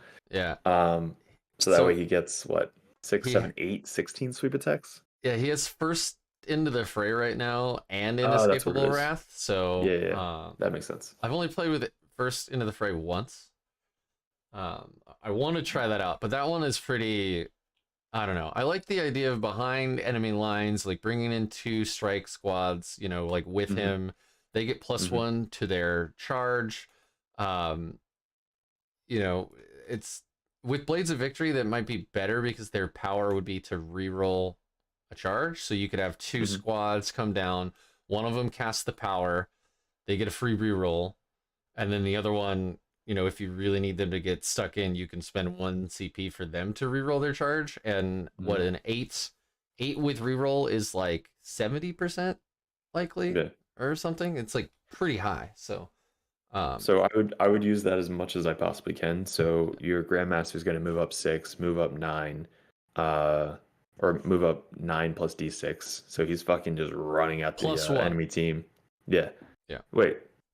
Oh, it's Um, +1. Yeah, +1 to advance, right? So yep. move up 9. So you're 15 plus D6 plus Yeah. 1. Or you move. Let's just say 10. So you move up 16 inches. Yeah. Turn 1. And then charge. Then you run. And then you can charge with +1. But you're going to want to get another unit gated up next to him. So that Yeah. way, if he does make the charge, they then get an 8 on the charge. Yeah. Or if you can, if you gate them in, they'll have So 8. I was Yeah. playing around with this like pre Nephilim. What you do is you you ready? So Lay it on I me. used to have a Storm Raven in this list.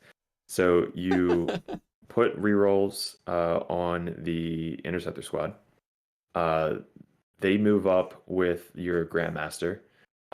You have a shunted Dread Knight come up next to him, and then you gate another Dread Knight. So you have 3 Dread Knights in the opponent's face. You have an Interceptor squad in the opponent's face, and if the Grandmaster gets the charge off, they all have an 8-inch charge with potential rerolls turn 1. Yeah. It's a So it's a I would do that. super aggressive play. Yes, Super aggressive. I would do play, so, that. Because then you have basically everything in the back just doing secondaries, but you have fucking 3 Dread Knights and an Interceptor squad. You can even make it a fucking 10-man Interceptor squad and just be like, all right, here's my army, deal with Yeah. it. Here's a threat overload. Let me just chunk through some stuff on my way. Yeah. Yep. And then bring the tide where you get +1 advance in charge or 3 minimum on the advance roll. Tide of Celerity. Yeah. Fuck. Yeah. So that way, at least turn 1, you're getting into combat. Yeah, that's a good point. A Celerity reroll or a Celerity 8-inch. Yeah. And you need a 5 on, with a reroll. On 2 dice. Yes. Yeah. Yeah. With a reroll. And you get +1 advance or a minimum 3 on the advance for the Grandmaster. So you're moving. What is it? Well, minimum 6. Of 4. Because his Warlord trait gives him +1 to advance, and then you get a minimum 3 from Celerity for both. What is that? That's so you're looking at +10. That's 16 +4. You're 20 inches up the table. So you have a 4-inch charge. Sorry, 3-inch charge minima on a 24-inch gap with +1 to charge. Yes. So it's a 2-inch charge. Please do this so I can watch it. I need to do this now. Because that'd be fucking hilarious. But and then you need 2 CP to shunt, and then you need to gate with Drago, the last dread. So they're all like just in the face, and then having either a 5-man or a 10-man Interceptor squad move forward. This all kind of goes out the window if you don't go turn 1. That's true. It does, yeah. But if you don't, you still have a lot of like movement, and you can still try to get around a flank or whatever. Yeah, and if not, you can still punch through. Like, yeah. And if they move up into you, like, you make sure during your army discussion to talk about how far he can move, what he can do, how he buffs everybody, and then he's also giving reroll 1s to hit for anything that's coming in with him too. So yeah, like so him he's and the 2 dreads are just gonna blow something up before they even get into combat. Just don't shoot whatever you're trying to charge. Yeah. And remember that it's whatever he's in combat with. So if he charges like 10 inches or whatever, and he gets into combat with 2 units, you can charge that other unit and get +1. So it's not just the unit he charges; it's the unit he's in engagement range with. So if he's in engagement range with 2 different units, your units can charge one of those 2 units to get +1 to charge. Yep. And then he has Servant of the Throne. So for one turn, if they threat overload him with like charge him with 3 or 4 units, you can pop a 3-up invul and at least pray. Yeah, they can't shoot him because then he's just going to gate back 9 inches and then move up again next turn. Yep. So yeah, I think I would run the flamer on him instead of the silencer, or just the flamer. That saves you like 20-25 points.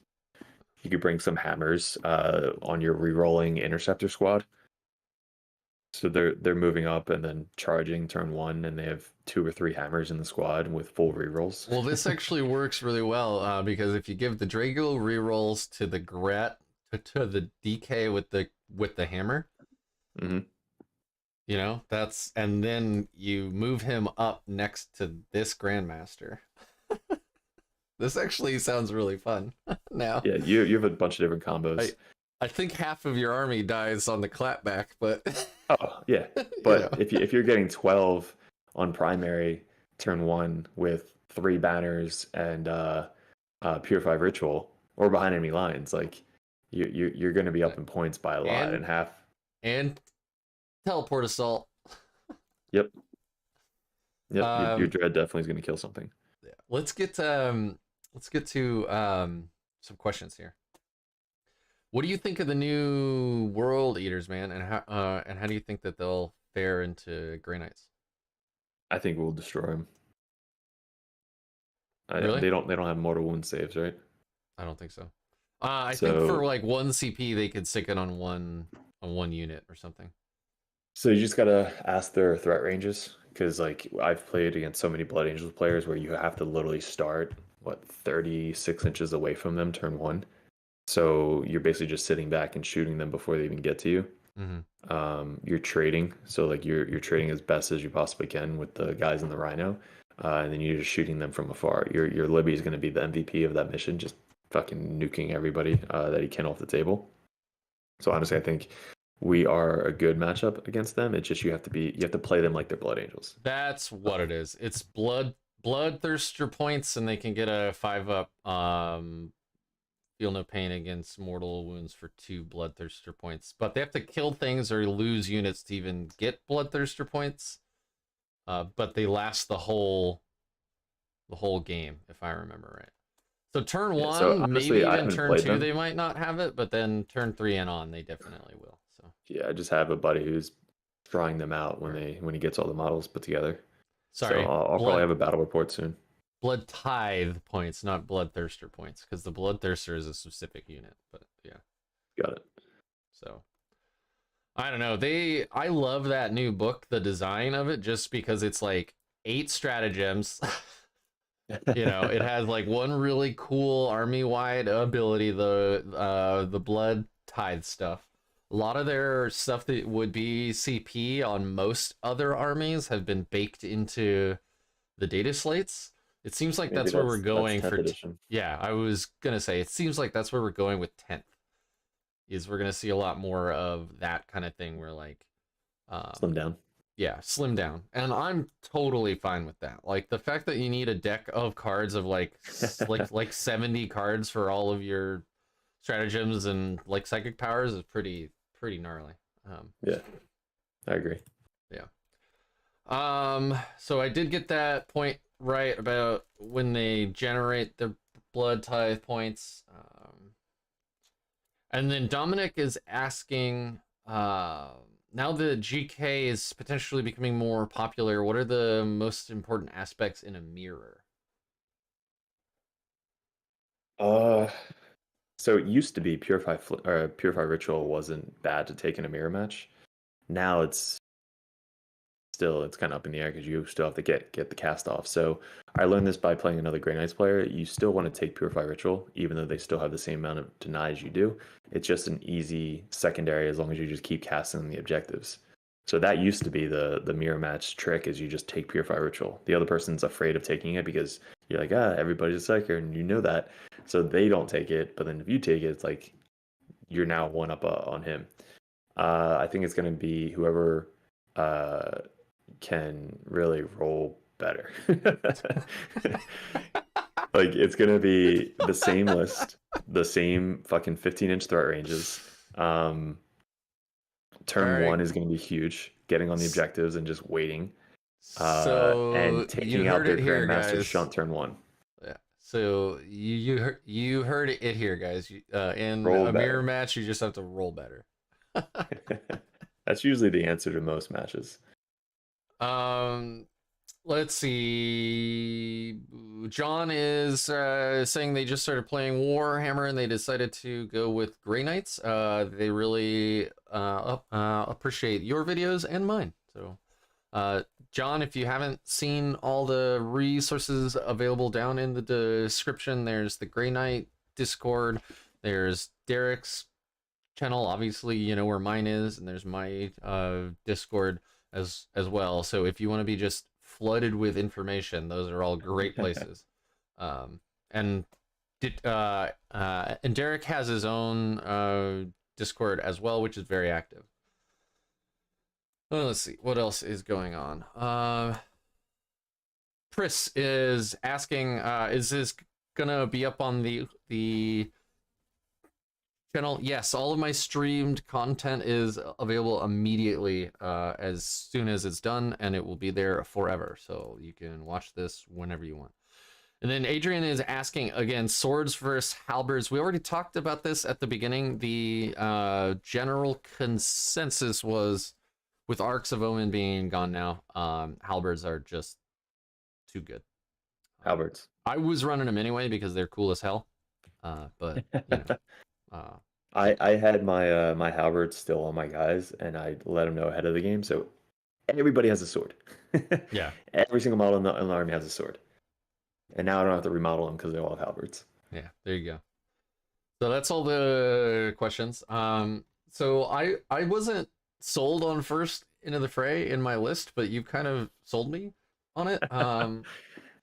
Because I just think that's too damned hilarious to not try. I'll go and make those little changes, add a flamer, all that stuff. But I'm excited because this I seems think really ridiculous. I'll definitely do a video with you if you want to like I really want to just like play that out. You know, like set up an army on the other side, and then kind of just play the first turn and Yeah, see what the fuck we can do. How we much could do CPU it actually needs. Yeah, we could do some tabletop simulator bullshit if you want. All right, and the last list. This is the one that Quinn and I were jokingly making during our last interview last week. Quinn came in 22nd at LVO, right behind Derek. Also 1 point with behind. with Grenades, yeah, Oh my 1 God. point behind. So this started as a joke, but then he started thinking about it, and he's like, okay, you could actually maybe make some of this work. And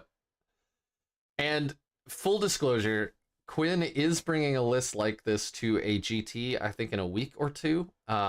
He sent me the latest one.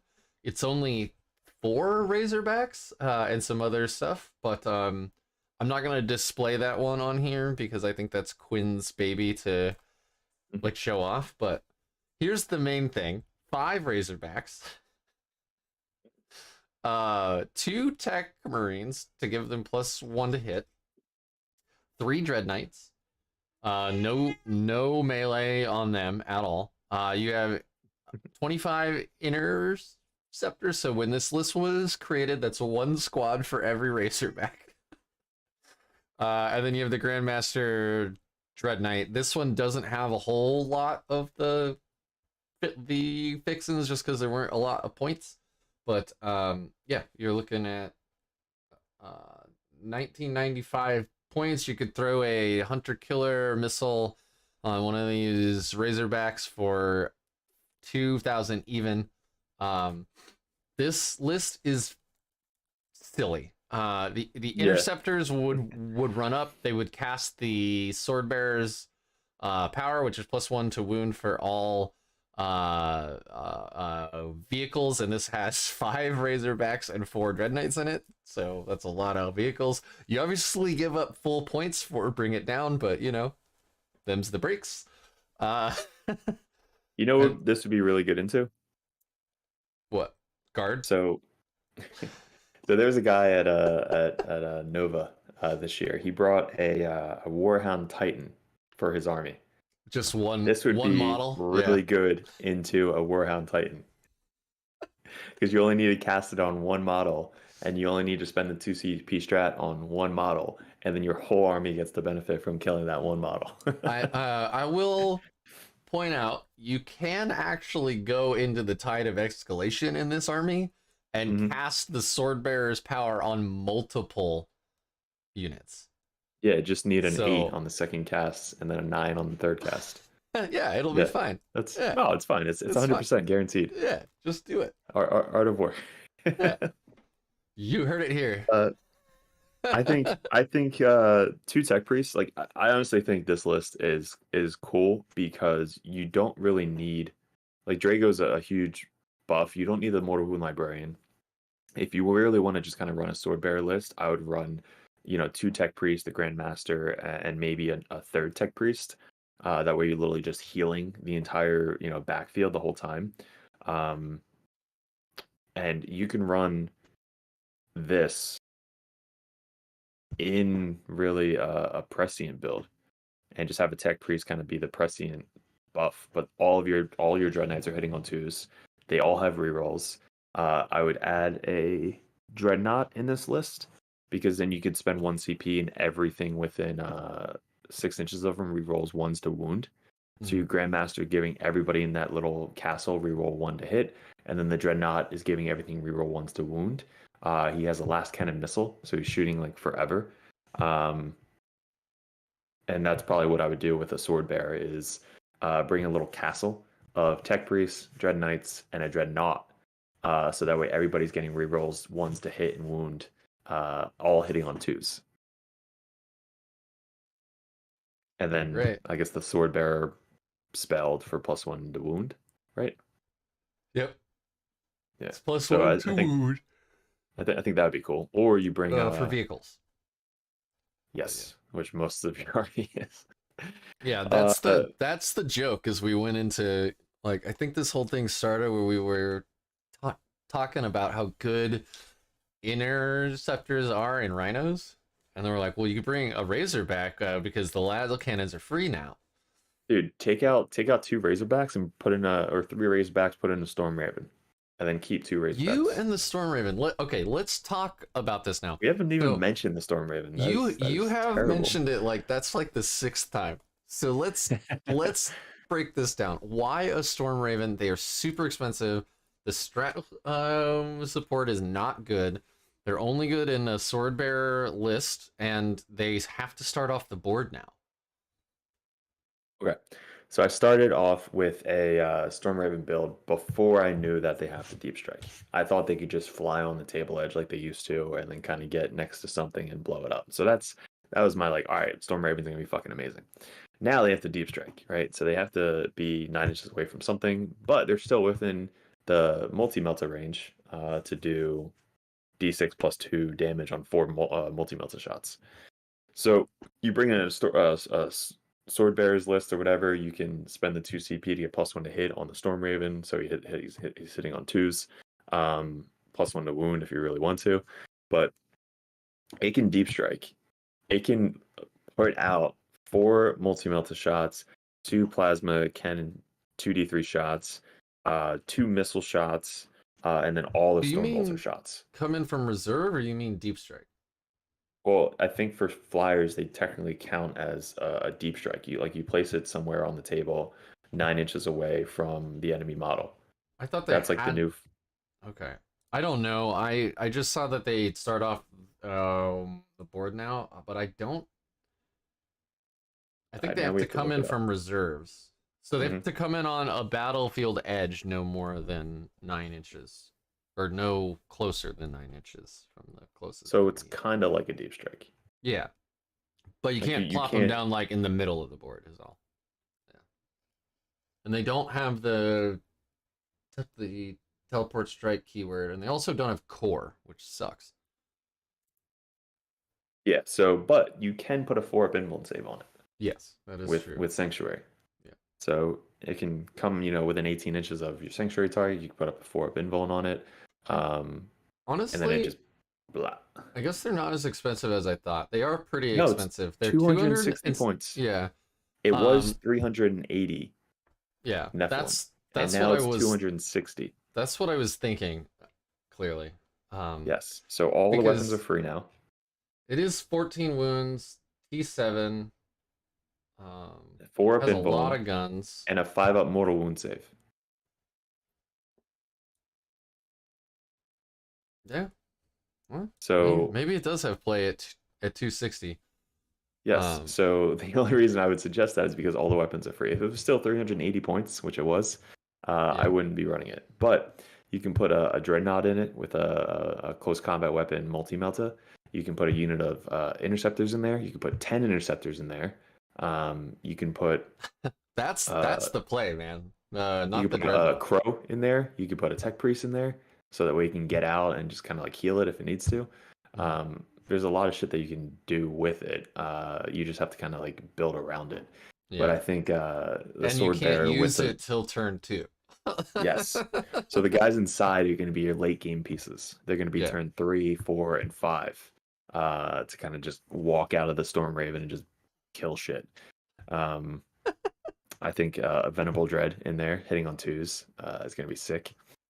And then 5 to 10 interceptors because they can literally hop out like 15 inches from the Storm Raven and kill something. And then the Storm Raven can fly around and kill something else if it lives. Yeah, if it lives. Nice. So Well, I there don't you know. go. I thought it was fun. 260 points. Something to try. Before you go, for the love of God, put hammers on your Grandmaster Dreadnought. Or Dread Knight. Yeah, I usually the only reason I'm like picking between those two weapons is like if I have the sword and a warlord trait for Hammer of Righteousness, I'll usually bring the sword. But I don't know, we don't have a lot of guard players or big vehicle meta or players in my meta right now, so the hammers are okay. They're great for like, oh, there's 2 Mauler Fiends in this list, so at least I can like chunk through them. But usually, although If I could D6 shoot, damage on the greatsword is so fucking bad. it's so random. God, I hate that. But when you do get like 3 or 4 wounds go through, and you just roll 4 dice, and you're like, all right, I just did 15 damage. Yeah, 5, it's 5, it's 6, pretty 6. good. Yeah. But I think the sweep now is so much better. Like the armor content going away, the AP2 is actually good now. Yeah. Before it wasn't good. Like now they're Marine saving on a 4+ against your fucking Grandmaster. But now they have a 5-up invulns or a 5-up save, so like they're actually going to be killing shit. Question, Ken's asking, what would you make for a DK list for boarding patrol? Honestly, I don't even know how that works yet. I haven't looked into it at all because I'm so focused on the 2K point meta. I don't know. I think it's somewhere between kill team and a full game, right? So it's like 1,000 points or something. I don't know. I'm sure it has to be infantry only because it's supposed to be in like space hulks and things. So my answer to that is I have no idea, Ken. I haven't looked into it. The Blades guy. One last blade. Step Yes, Yeah. he's been running the boarding party for Yeah. granites. I saw he's had 2 of those up, but I haven't looked into it. So yeah, I don't have time to play. Yeah. There's too many lists to try, too much. So, shit what's to do. funny is a little bit of a like tangent here. We were talking about here in the NoobHammer land of having a like Crusade League that we would actually stream or record. And part of the Crusade, and we were talking about this like years ago, part of it would be on a planet and some of it would be in a space hulk up above the planet, and we were going to come up with a whole bunch of rules about what was allowed in the space hulk. And then they just come out with boarding party rules, which are apparently exactly what we were going to do anyway. And that would tie into the campaign. So we'd have like a D&D style like storyline, and you get like resources for like winning battles and things. But I think it's fascinating that they basically just created rules for the part of the game that we weren't really sure what to do with yet. Yeah, that's funny. Small world. Yeah. Let's see. John's asking Purgation Squad Flamer or Psy Cannon. We've talked about this a little bit earlier. I'm not really sure. I want to play with both and see which one I like the most. In my list, I have 2 Purgation Squads. I kind of want to run them both with Incinerators because the idea is they come down out of Deep Strike, delete a unit. I get 5 points. I do that again on the next turn. I kill something that has like very few models left or very few wounds left. And they're 110 points. They can go into Deep Strike for free, and 5 32mm bases are easy to squeeze into random places. Where like a Dread Knight space is actually harder than you would think to fit anywhere. If you have you already all your dreads already have side cannons and silencers, so they're going to be doing a lot of the damage from afar. So I honestly would probably be bringing the flamers, because you want to look for easy targets for your teleport assault. Like you don't want to split fire. You don't want to shit the bed. Like you want to 100% try and get 5 points easy. So I'm going to be killing like guardsmen or like, you know, whatever I can to get that teleport assault. So rolling 4s on Psy cannons with only 3 shots each, that's what, 12 shots. Rolling on 4s, you're going to hit on 6 of them, 7 of them. Yeah. So if 7 of them hit, then you need a wound on 3s. Unless you're spending the 1 CP, then you're wounding on 4 wounds. 2s. Yeah, which then you'll probably wound 5 times, 6 times. And then they still have a 4-up save in cover, so you're not going to kill a unit. So it's like if you do the math, it's very hard to kill a Marine unit rather than just putting flamers into a 2-man unit or guard or anything easy to kill. But a Purgation Squad, even kill. Yeah, like comes down, strength 6 shooting, auto hitting, so they don't care that they just moved. Right, they're just gonna auto hit anyway. Exactly. And again, they're 110 points. So you drop them down. If they kill something, that's 5 points in the like 5 victory points for 110 points. That seems really good to me. And think about on the fight back too. Like they don't want to charge you. That's true. They do not want to charge you. Unless they're banshees or whatever. But hopefully you drop down and killed the banshees. Exactly. Yeah. They can definitely make their points back. Yeah, I the more I talk about it, the more I really like the idea of the incinerators on the perks. Mm-hmm. So and that's why I always put 1 on my strike squads, like every single time. Yeah.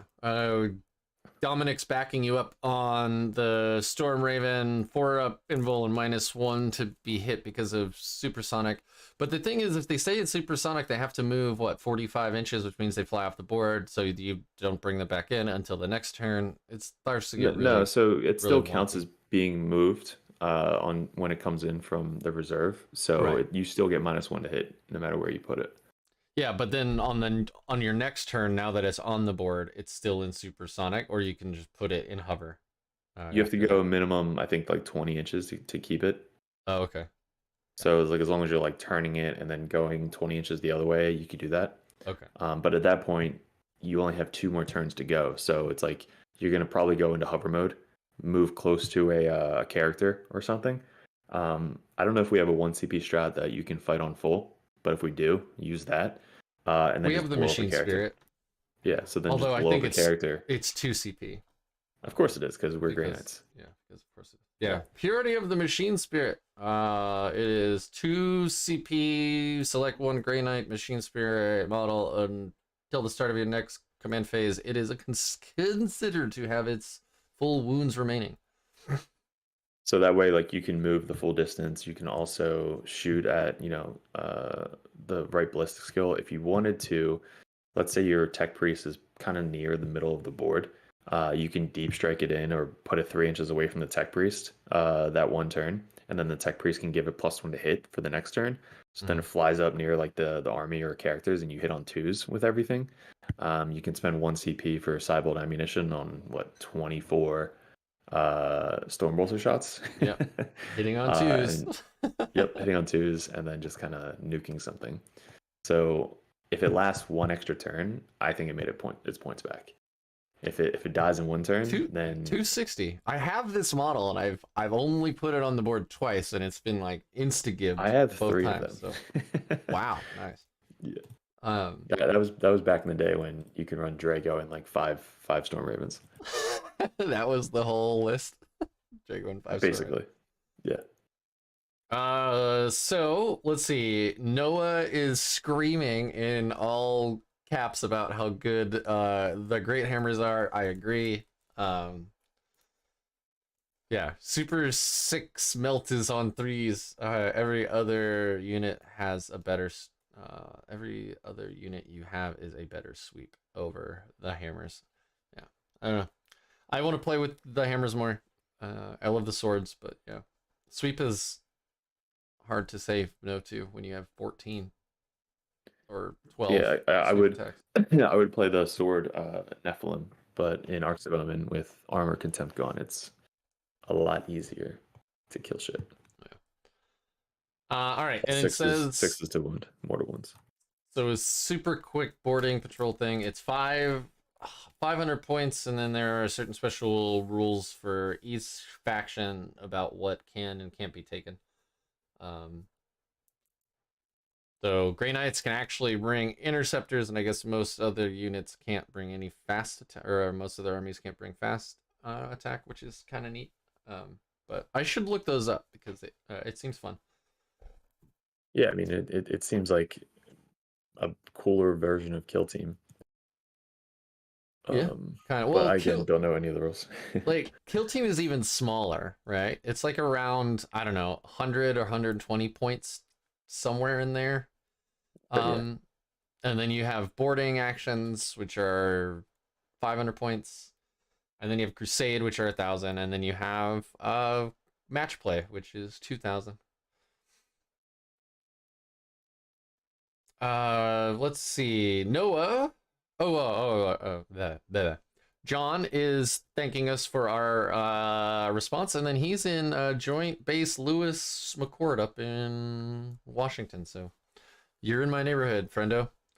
Don't forget, Rosehammer GT is next month. You should come on down. And then he's also, and then Jacob is saying he's been considering running a Brotherhood Chaplain for the invocation of Focus. It gives +1 to cast, specifically for Gate to go off on a 6. What are your thoughts? I'll do it. Yeah, I'll do it. The Chaplain is unfortunately in our list a trap. They're fun. They're very good lore-wise, but they're expensive. You can't give them the Master of Sanctity or the Master Chaplain. The hell's it called? Chief. 2+ to roll. Yeah. So we can't we can't make them have 2 litanies. We can't make them cast on 2s. So they're not reliable. Which means to make them reliable, you have to hold on to 2. I think it's 2 CP for commanding oratory, which is just very expensive. It's so bad. Yeah, all of our strats are way overcosted. Yeah. So I mean, they're fluffy, they're fun, they're, I have a really good looking model too, and I don't put it on the table because, like, even when folks were metaing the idea of the mortal wounds bomb, where you could get like 10 interceptors, you run them as rapiers, you go into Tide of Convergence, and then you give them whatever the litany is for exploding, or 6 Words to of power. wound. Yeah, that one. Yeah. Like, they were, everybody was mathing that out, and it's like, well, in a perfect world, if all of these casts go off, and your charge does, and all 10 are in melee range, then you can blow up something with, 36 crazy mortal wounds. It was like, still so hard to pull that off, just because 3s, not being able to reroll them for your litany, like, there are entire games where your chaplain just won't ever get that litany off. Yeah, if you're and it gonna run a sucks. chaplain, it's more of a fun list, and also I would bring the vault on him, so that way you can do a +1 or fight on first, fight first. Like that's the only reason I would bring the chaplain is like you have a potential chance of getting +1 to cast, and then fight first relic on him. All right, so That's you run probably him around with something that needed fight first. I would bring him with warp shaping. I would bring him with the vault because he's probably gonna be casting the fight first almost every single turn, Mm-hmm. and kind of be aggressive with him so that we can cast out the either the words of power or the +1 to cast, uh, as much as possible. There you go. You can also spend what 1 CP for the brother captain to do it, +1 to cast. Yes, that is true. And he has the reroll wounds aura, Yeah, so yeah, if you want +1 to cast, bring a brother captain. yeah, Also, the brother captain way better in combat. yeah, and he can bring a free psi cannon now on his That's gun. true. Or a flamer. Yeah, or incinerator. Yeah. Um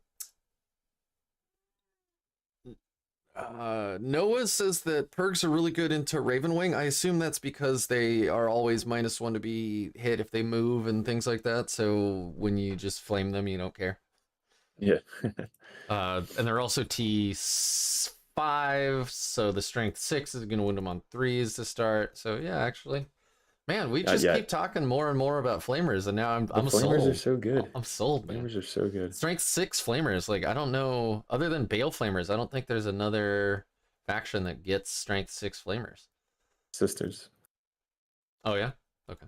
I've actually Yeah, never played them still, ever. they're still really good. Yeah, I believe it. Yeah, like they're I just scary don't good want to actually paint those teeny tiny models. though. Like Put them together, you get glue everywhere. little tiny legs and little boots and stuff. It's like, yeah, hard. Oh, side cannons into Ravenwing. Strength 7 beats T6. The AP pushes T6? Is Ravenwing T6 bikes? Or am I thinking of the wrong thing? Because Stoties Ravenwings, are 6, right? no, they're 5 base. I mean, they're like dreadnoughts are more than that, but oh, the bikes, yeah, the bikes. But I mean, that's it's Custodes. Like Yeah. each bike's like 140 points or something. Yeah, 2 up save, 5 wounds. Like insane. Yeah. AP pushes to their invul. Yeah. But then You hit on 4s. That's the yeah, only thing I don't like. you hit on 4s and you're coming in after the command phase, so there's no way to get full rerolls if you're dropping them in anyway. Yeah, You could if get you put them on the board for reroll. Drago, Yeah, you and could then you get get 'em. rerolls from bubbles from the Grandmasters or Drago, but or the like a prescient strat. I don't know. Side cannons are hard to swallow right now. It's Yeah. weird because oh yeah, so they're -1 to hit, which okay, that's fair. But I'm saying that like incinerators are strength 6, you know, AP1. AP1, so you're not bringing them down to their invul yet, but you're bringing them down to a 4 up. You can reroll a wound with astral aim and ignore covered. Not that the bikes get it anyway. But anyway, yeah. I mean, there's some math we could do here. But hitting on 4s is rough. Yeah, it's so bad. Yeah. Let's see. Grey Knight content is in short supply. Ooh. Shots. Yeah. Shots fired. Challenge accepted. And then John's asking, how often do y'all take foretelling of locusts? I'm needing more points and want to know your all's thoughts. Yeah, it's an auto take for me. I'm sure like Derek has a lot more tricks. I use it because I'm terrible at deployment and it helps me not lose the game in deployment phase. Yeah. The only time you don't take it is if you are planning on not going first, and you only have one Dread Knight, and the other Dread Knight's in Deep Strike. So you can basically hide your entire army, and then you won't need it. But if you bring Foretelling the Locust, and let's say you take banners, well, now you can be aggressive to try and get on the points faster, to put up a banner turn 1. And if you could put 3 interceptor squads pretty aggressively, then let's say you don't go first turn, then you just kind of redeploy them defensively. But if you do go first, now you can put out your Dread Knights to get line of sight on different stuff, as well as maybe more interceptor squads. So you can then hop up on the objective, put 1 for banner, 1 for purify ritual. And so it's almost an auto include. Let's not forget that, like, if you go BOV, you take the Warlord trait for the pregame move, and you have Foretelling. That means that before the game even starts, you can move 5 units.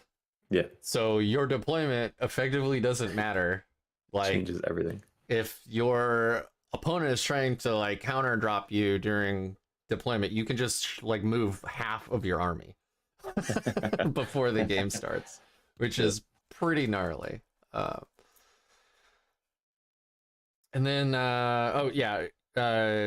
Jake, we didn't actually take that like personally, man. It's fine. Don't worry about it.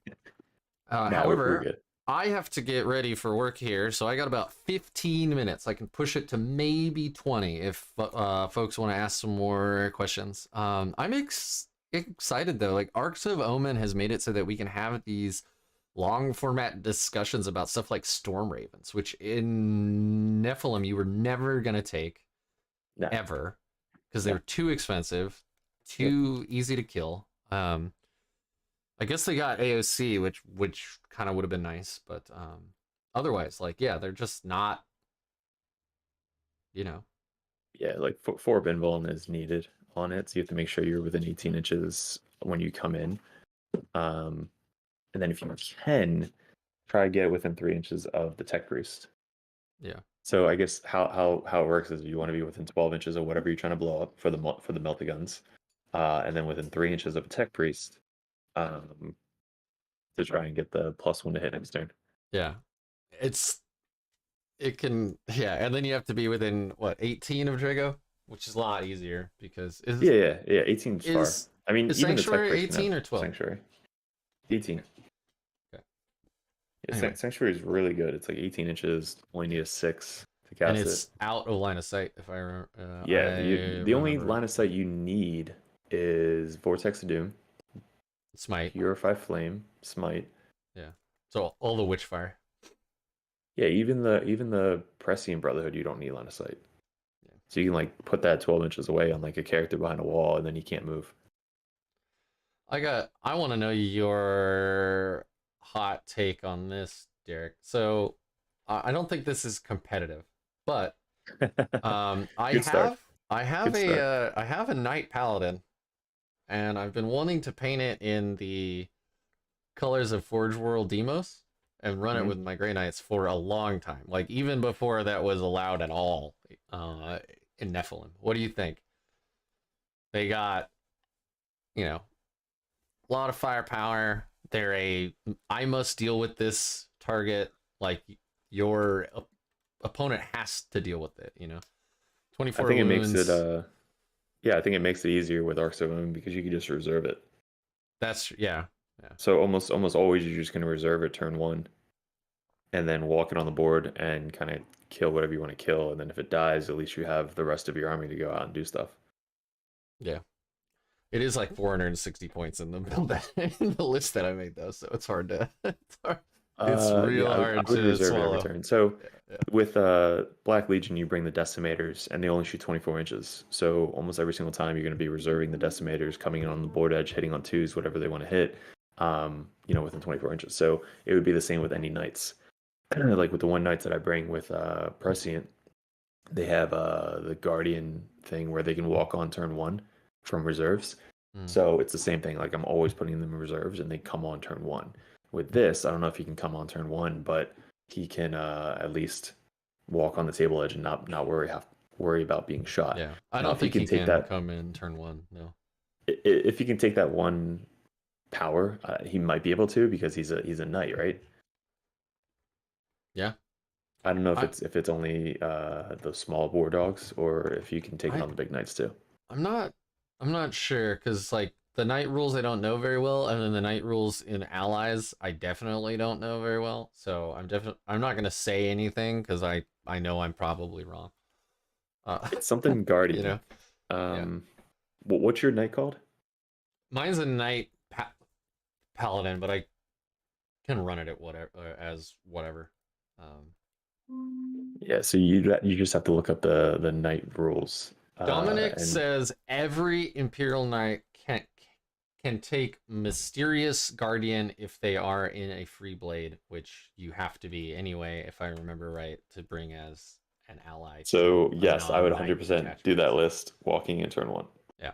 So you got a battle cannon, you got Icarus heavy stubbers, you got a big rocket pod on him. You know, he's got a lot of firepower. He's really expensive. I like how I was making fun of your Storm Raven for being a big target, and now I'm like, look at this even bigger target. But T8. So, you know. All right, let's see.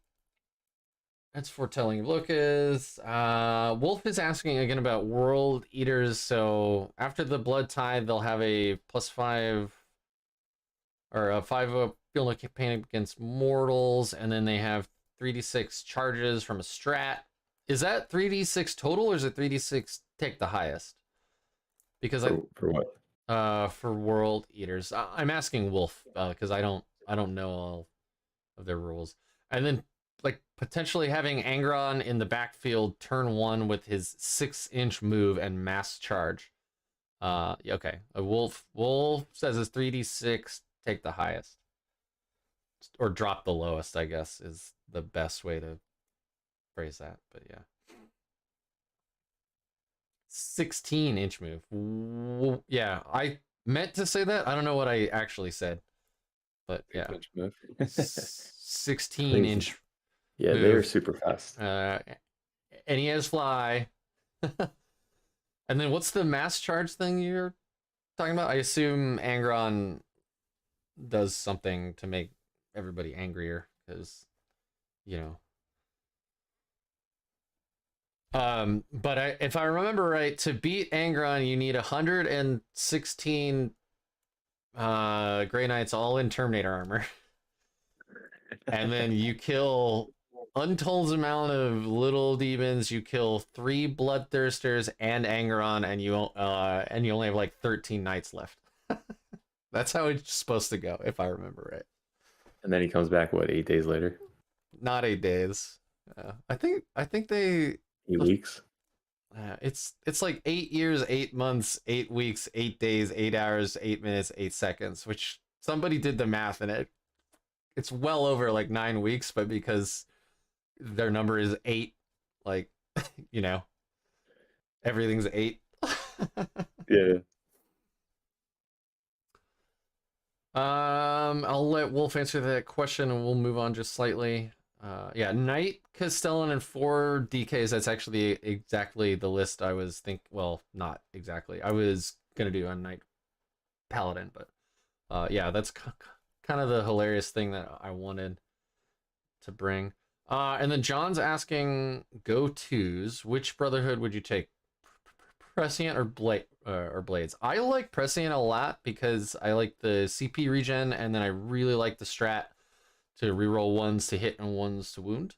But I know Derek loves his Blades a victory, so I run Blades when I know that the mission is going to be the one where you don't get a CP if you start on the objective.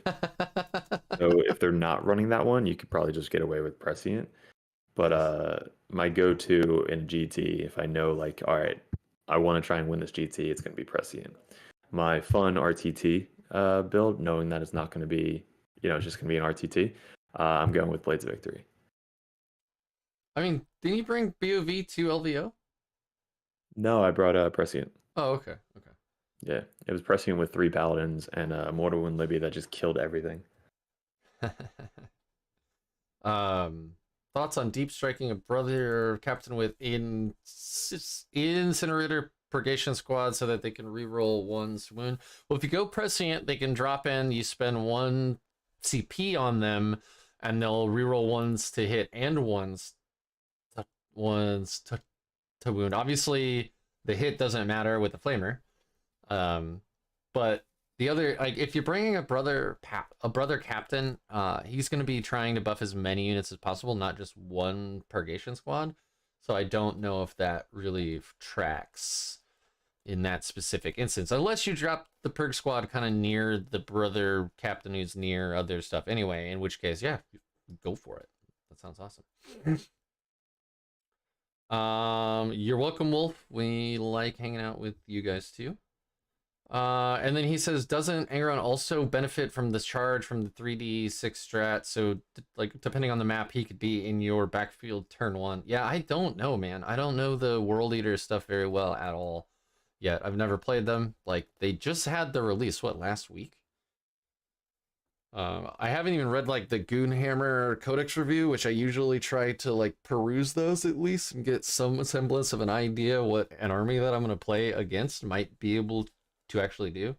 But honestly, a demon Primarch should be fucking scary. And so if you're going to spend 550 points or whatever and bring Angron, yeah, he should probably be able to do that. He's going to be a distraction. You're going to have to pump your entire army into him for a turn, maybe a turn and a half, to down him. I think that he's only 360 points. Are you serious? For a demon Primarch. And Abaddon's 350. Well, he's not a demon Primarch though. He's just really sad. And Mortarian's 450.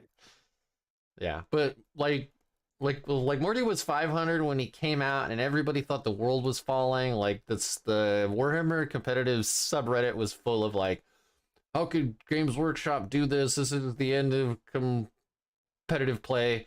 And then within like 3 days, people playing game after game after game on TTS are like, no, he's not bad, guys. Like, he's, you can deal with him. So he can come back every turn 8 inches away. Wow. Yeah, I think Agrion's priced to move. But so was Abaddon. Like, he was 300, right? And his data sheet looks like, you know those cartoons where some guy pulls out his wallet and it's just like the slinky of like 20 photos falls out of it? That's what I felt when I was trying to read Abaddon's data slate when he first came out. I was like scrolling through. I was like scrolling through. I'm like, geez, it just keeps going. Mm-hmm. Hey, do the beast. Wow, yeah, I don't know. Oh, he's only got a 4-up invuls, so he does die fast, and then he can res for 6 blood tides points, unlimited amount of times, but that's a lot of points. Yeah. He's a demon Necron. Nice. So if we play the demon secondary, we have to make sure he dies by the end of the game, or we don't get it. So if they go second, they can stop 5 points from us. Oh, really? I think so. I mean, if that's how the wording is. Yeah, I've never faced against a pure demons list either, so. I guess we won't be taking demons against them anyway, because they're not all demons. Yeah, because they're just chaos. And we only get points for killing demons for some reason. Yeah. Anyway, I don't know. Demons are gonna be really good. We'll see. Yeah. Only the berserkers and the jackals can actually use that 3d6 charge strat. So Angron can't, but I mean Angron's probably an absolute hammer anyway, right? Like, yeah, 100%. Which he should be. He's Angron. He looks amazing too. His face is so derpy to me. I would find a new 3D printed face. Like, the rest of the model is great. The face, I don't know what it is about the face. He looks like he's trying to like hold in a fart or something. Thanks for swinging by, Ken. Angron sweep is 49 attacks, or I'm sorry, 39 attacks, almost Oh, that's 40. it. Yeah, that's it. It might as well be 49 at that point, right? I'm gonna start Very closing good. down the stream though, y'all. I gotta actually go to work now, believe it Do real or life not. stuff. So Pris, we did talk a little bit about purifying ritual at the beginning of the stream. We talked about winners and losers of Arks of Omen. Purifying ritual is in the, obviously nerfed. It's still good. I know I plan on using it for a lot of my strategies. My go-to secondaries right now are purifying ritual, banners, and teleport assault. But depending on who I'm going into, I'm gonna drop one of those for behind enemy lions, and the first one I'm gonna drop will be purifying. Just because in the couple of games I've played of arcs, I take purifying and then I roll nothing but fives to actually cast it.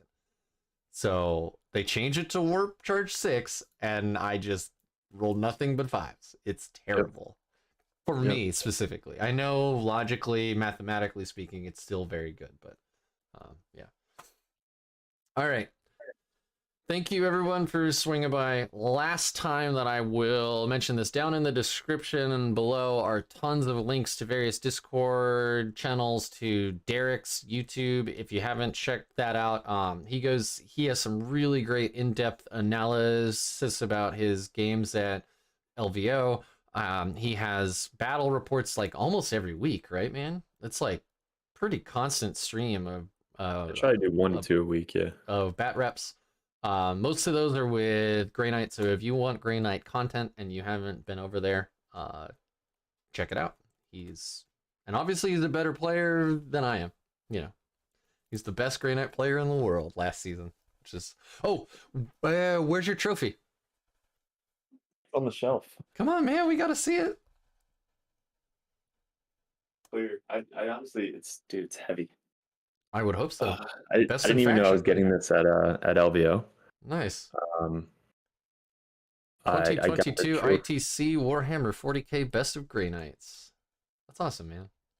Congrats. That was really cool. Thanks, man. That was a good year. Oh, I guess I should tell people how to get up on the rankings, right? Oh yeah.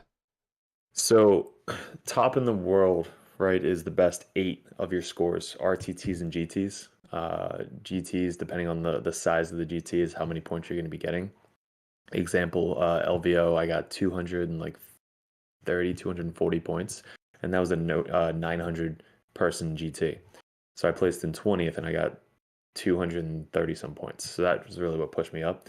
But they're going to take your top 4 points for the faction. So if you have high placings in RTTs, you're going to get about 170 to 190 points each. And then if you have top places in GTs, you're going to get over 200.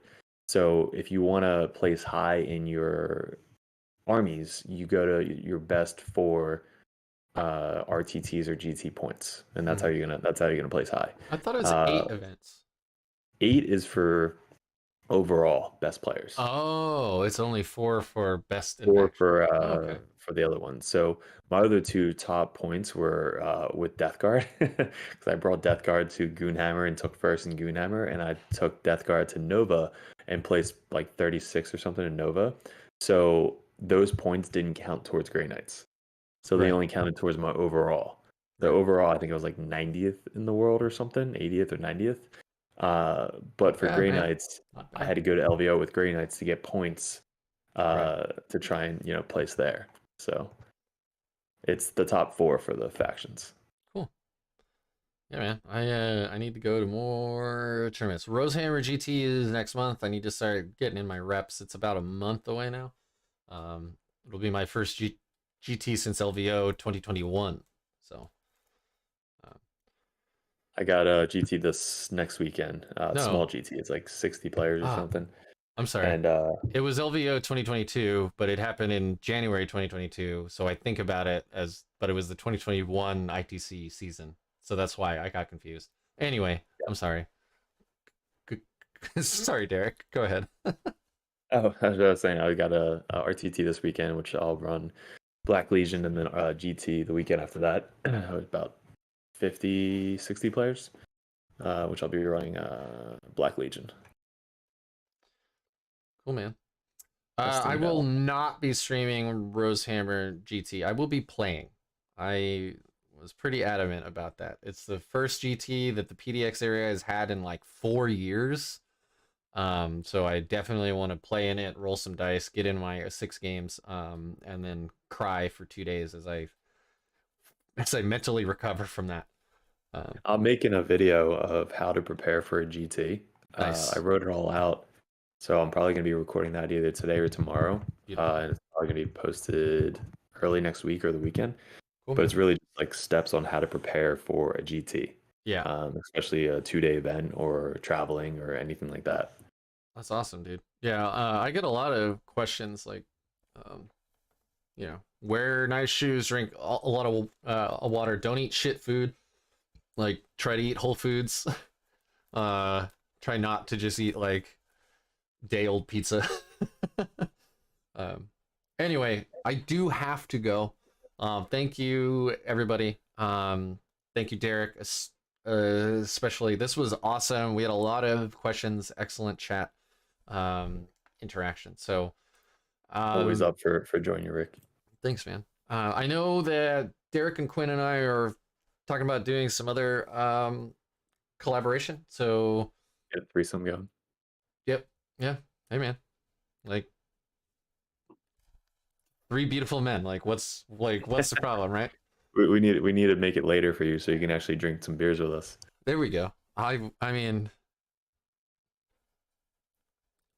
I'm a. I think 6 a.m. is a little too early Yeah, to some people.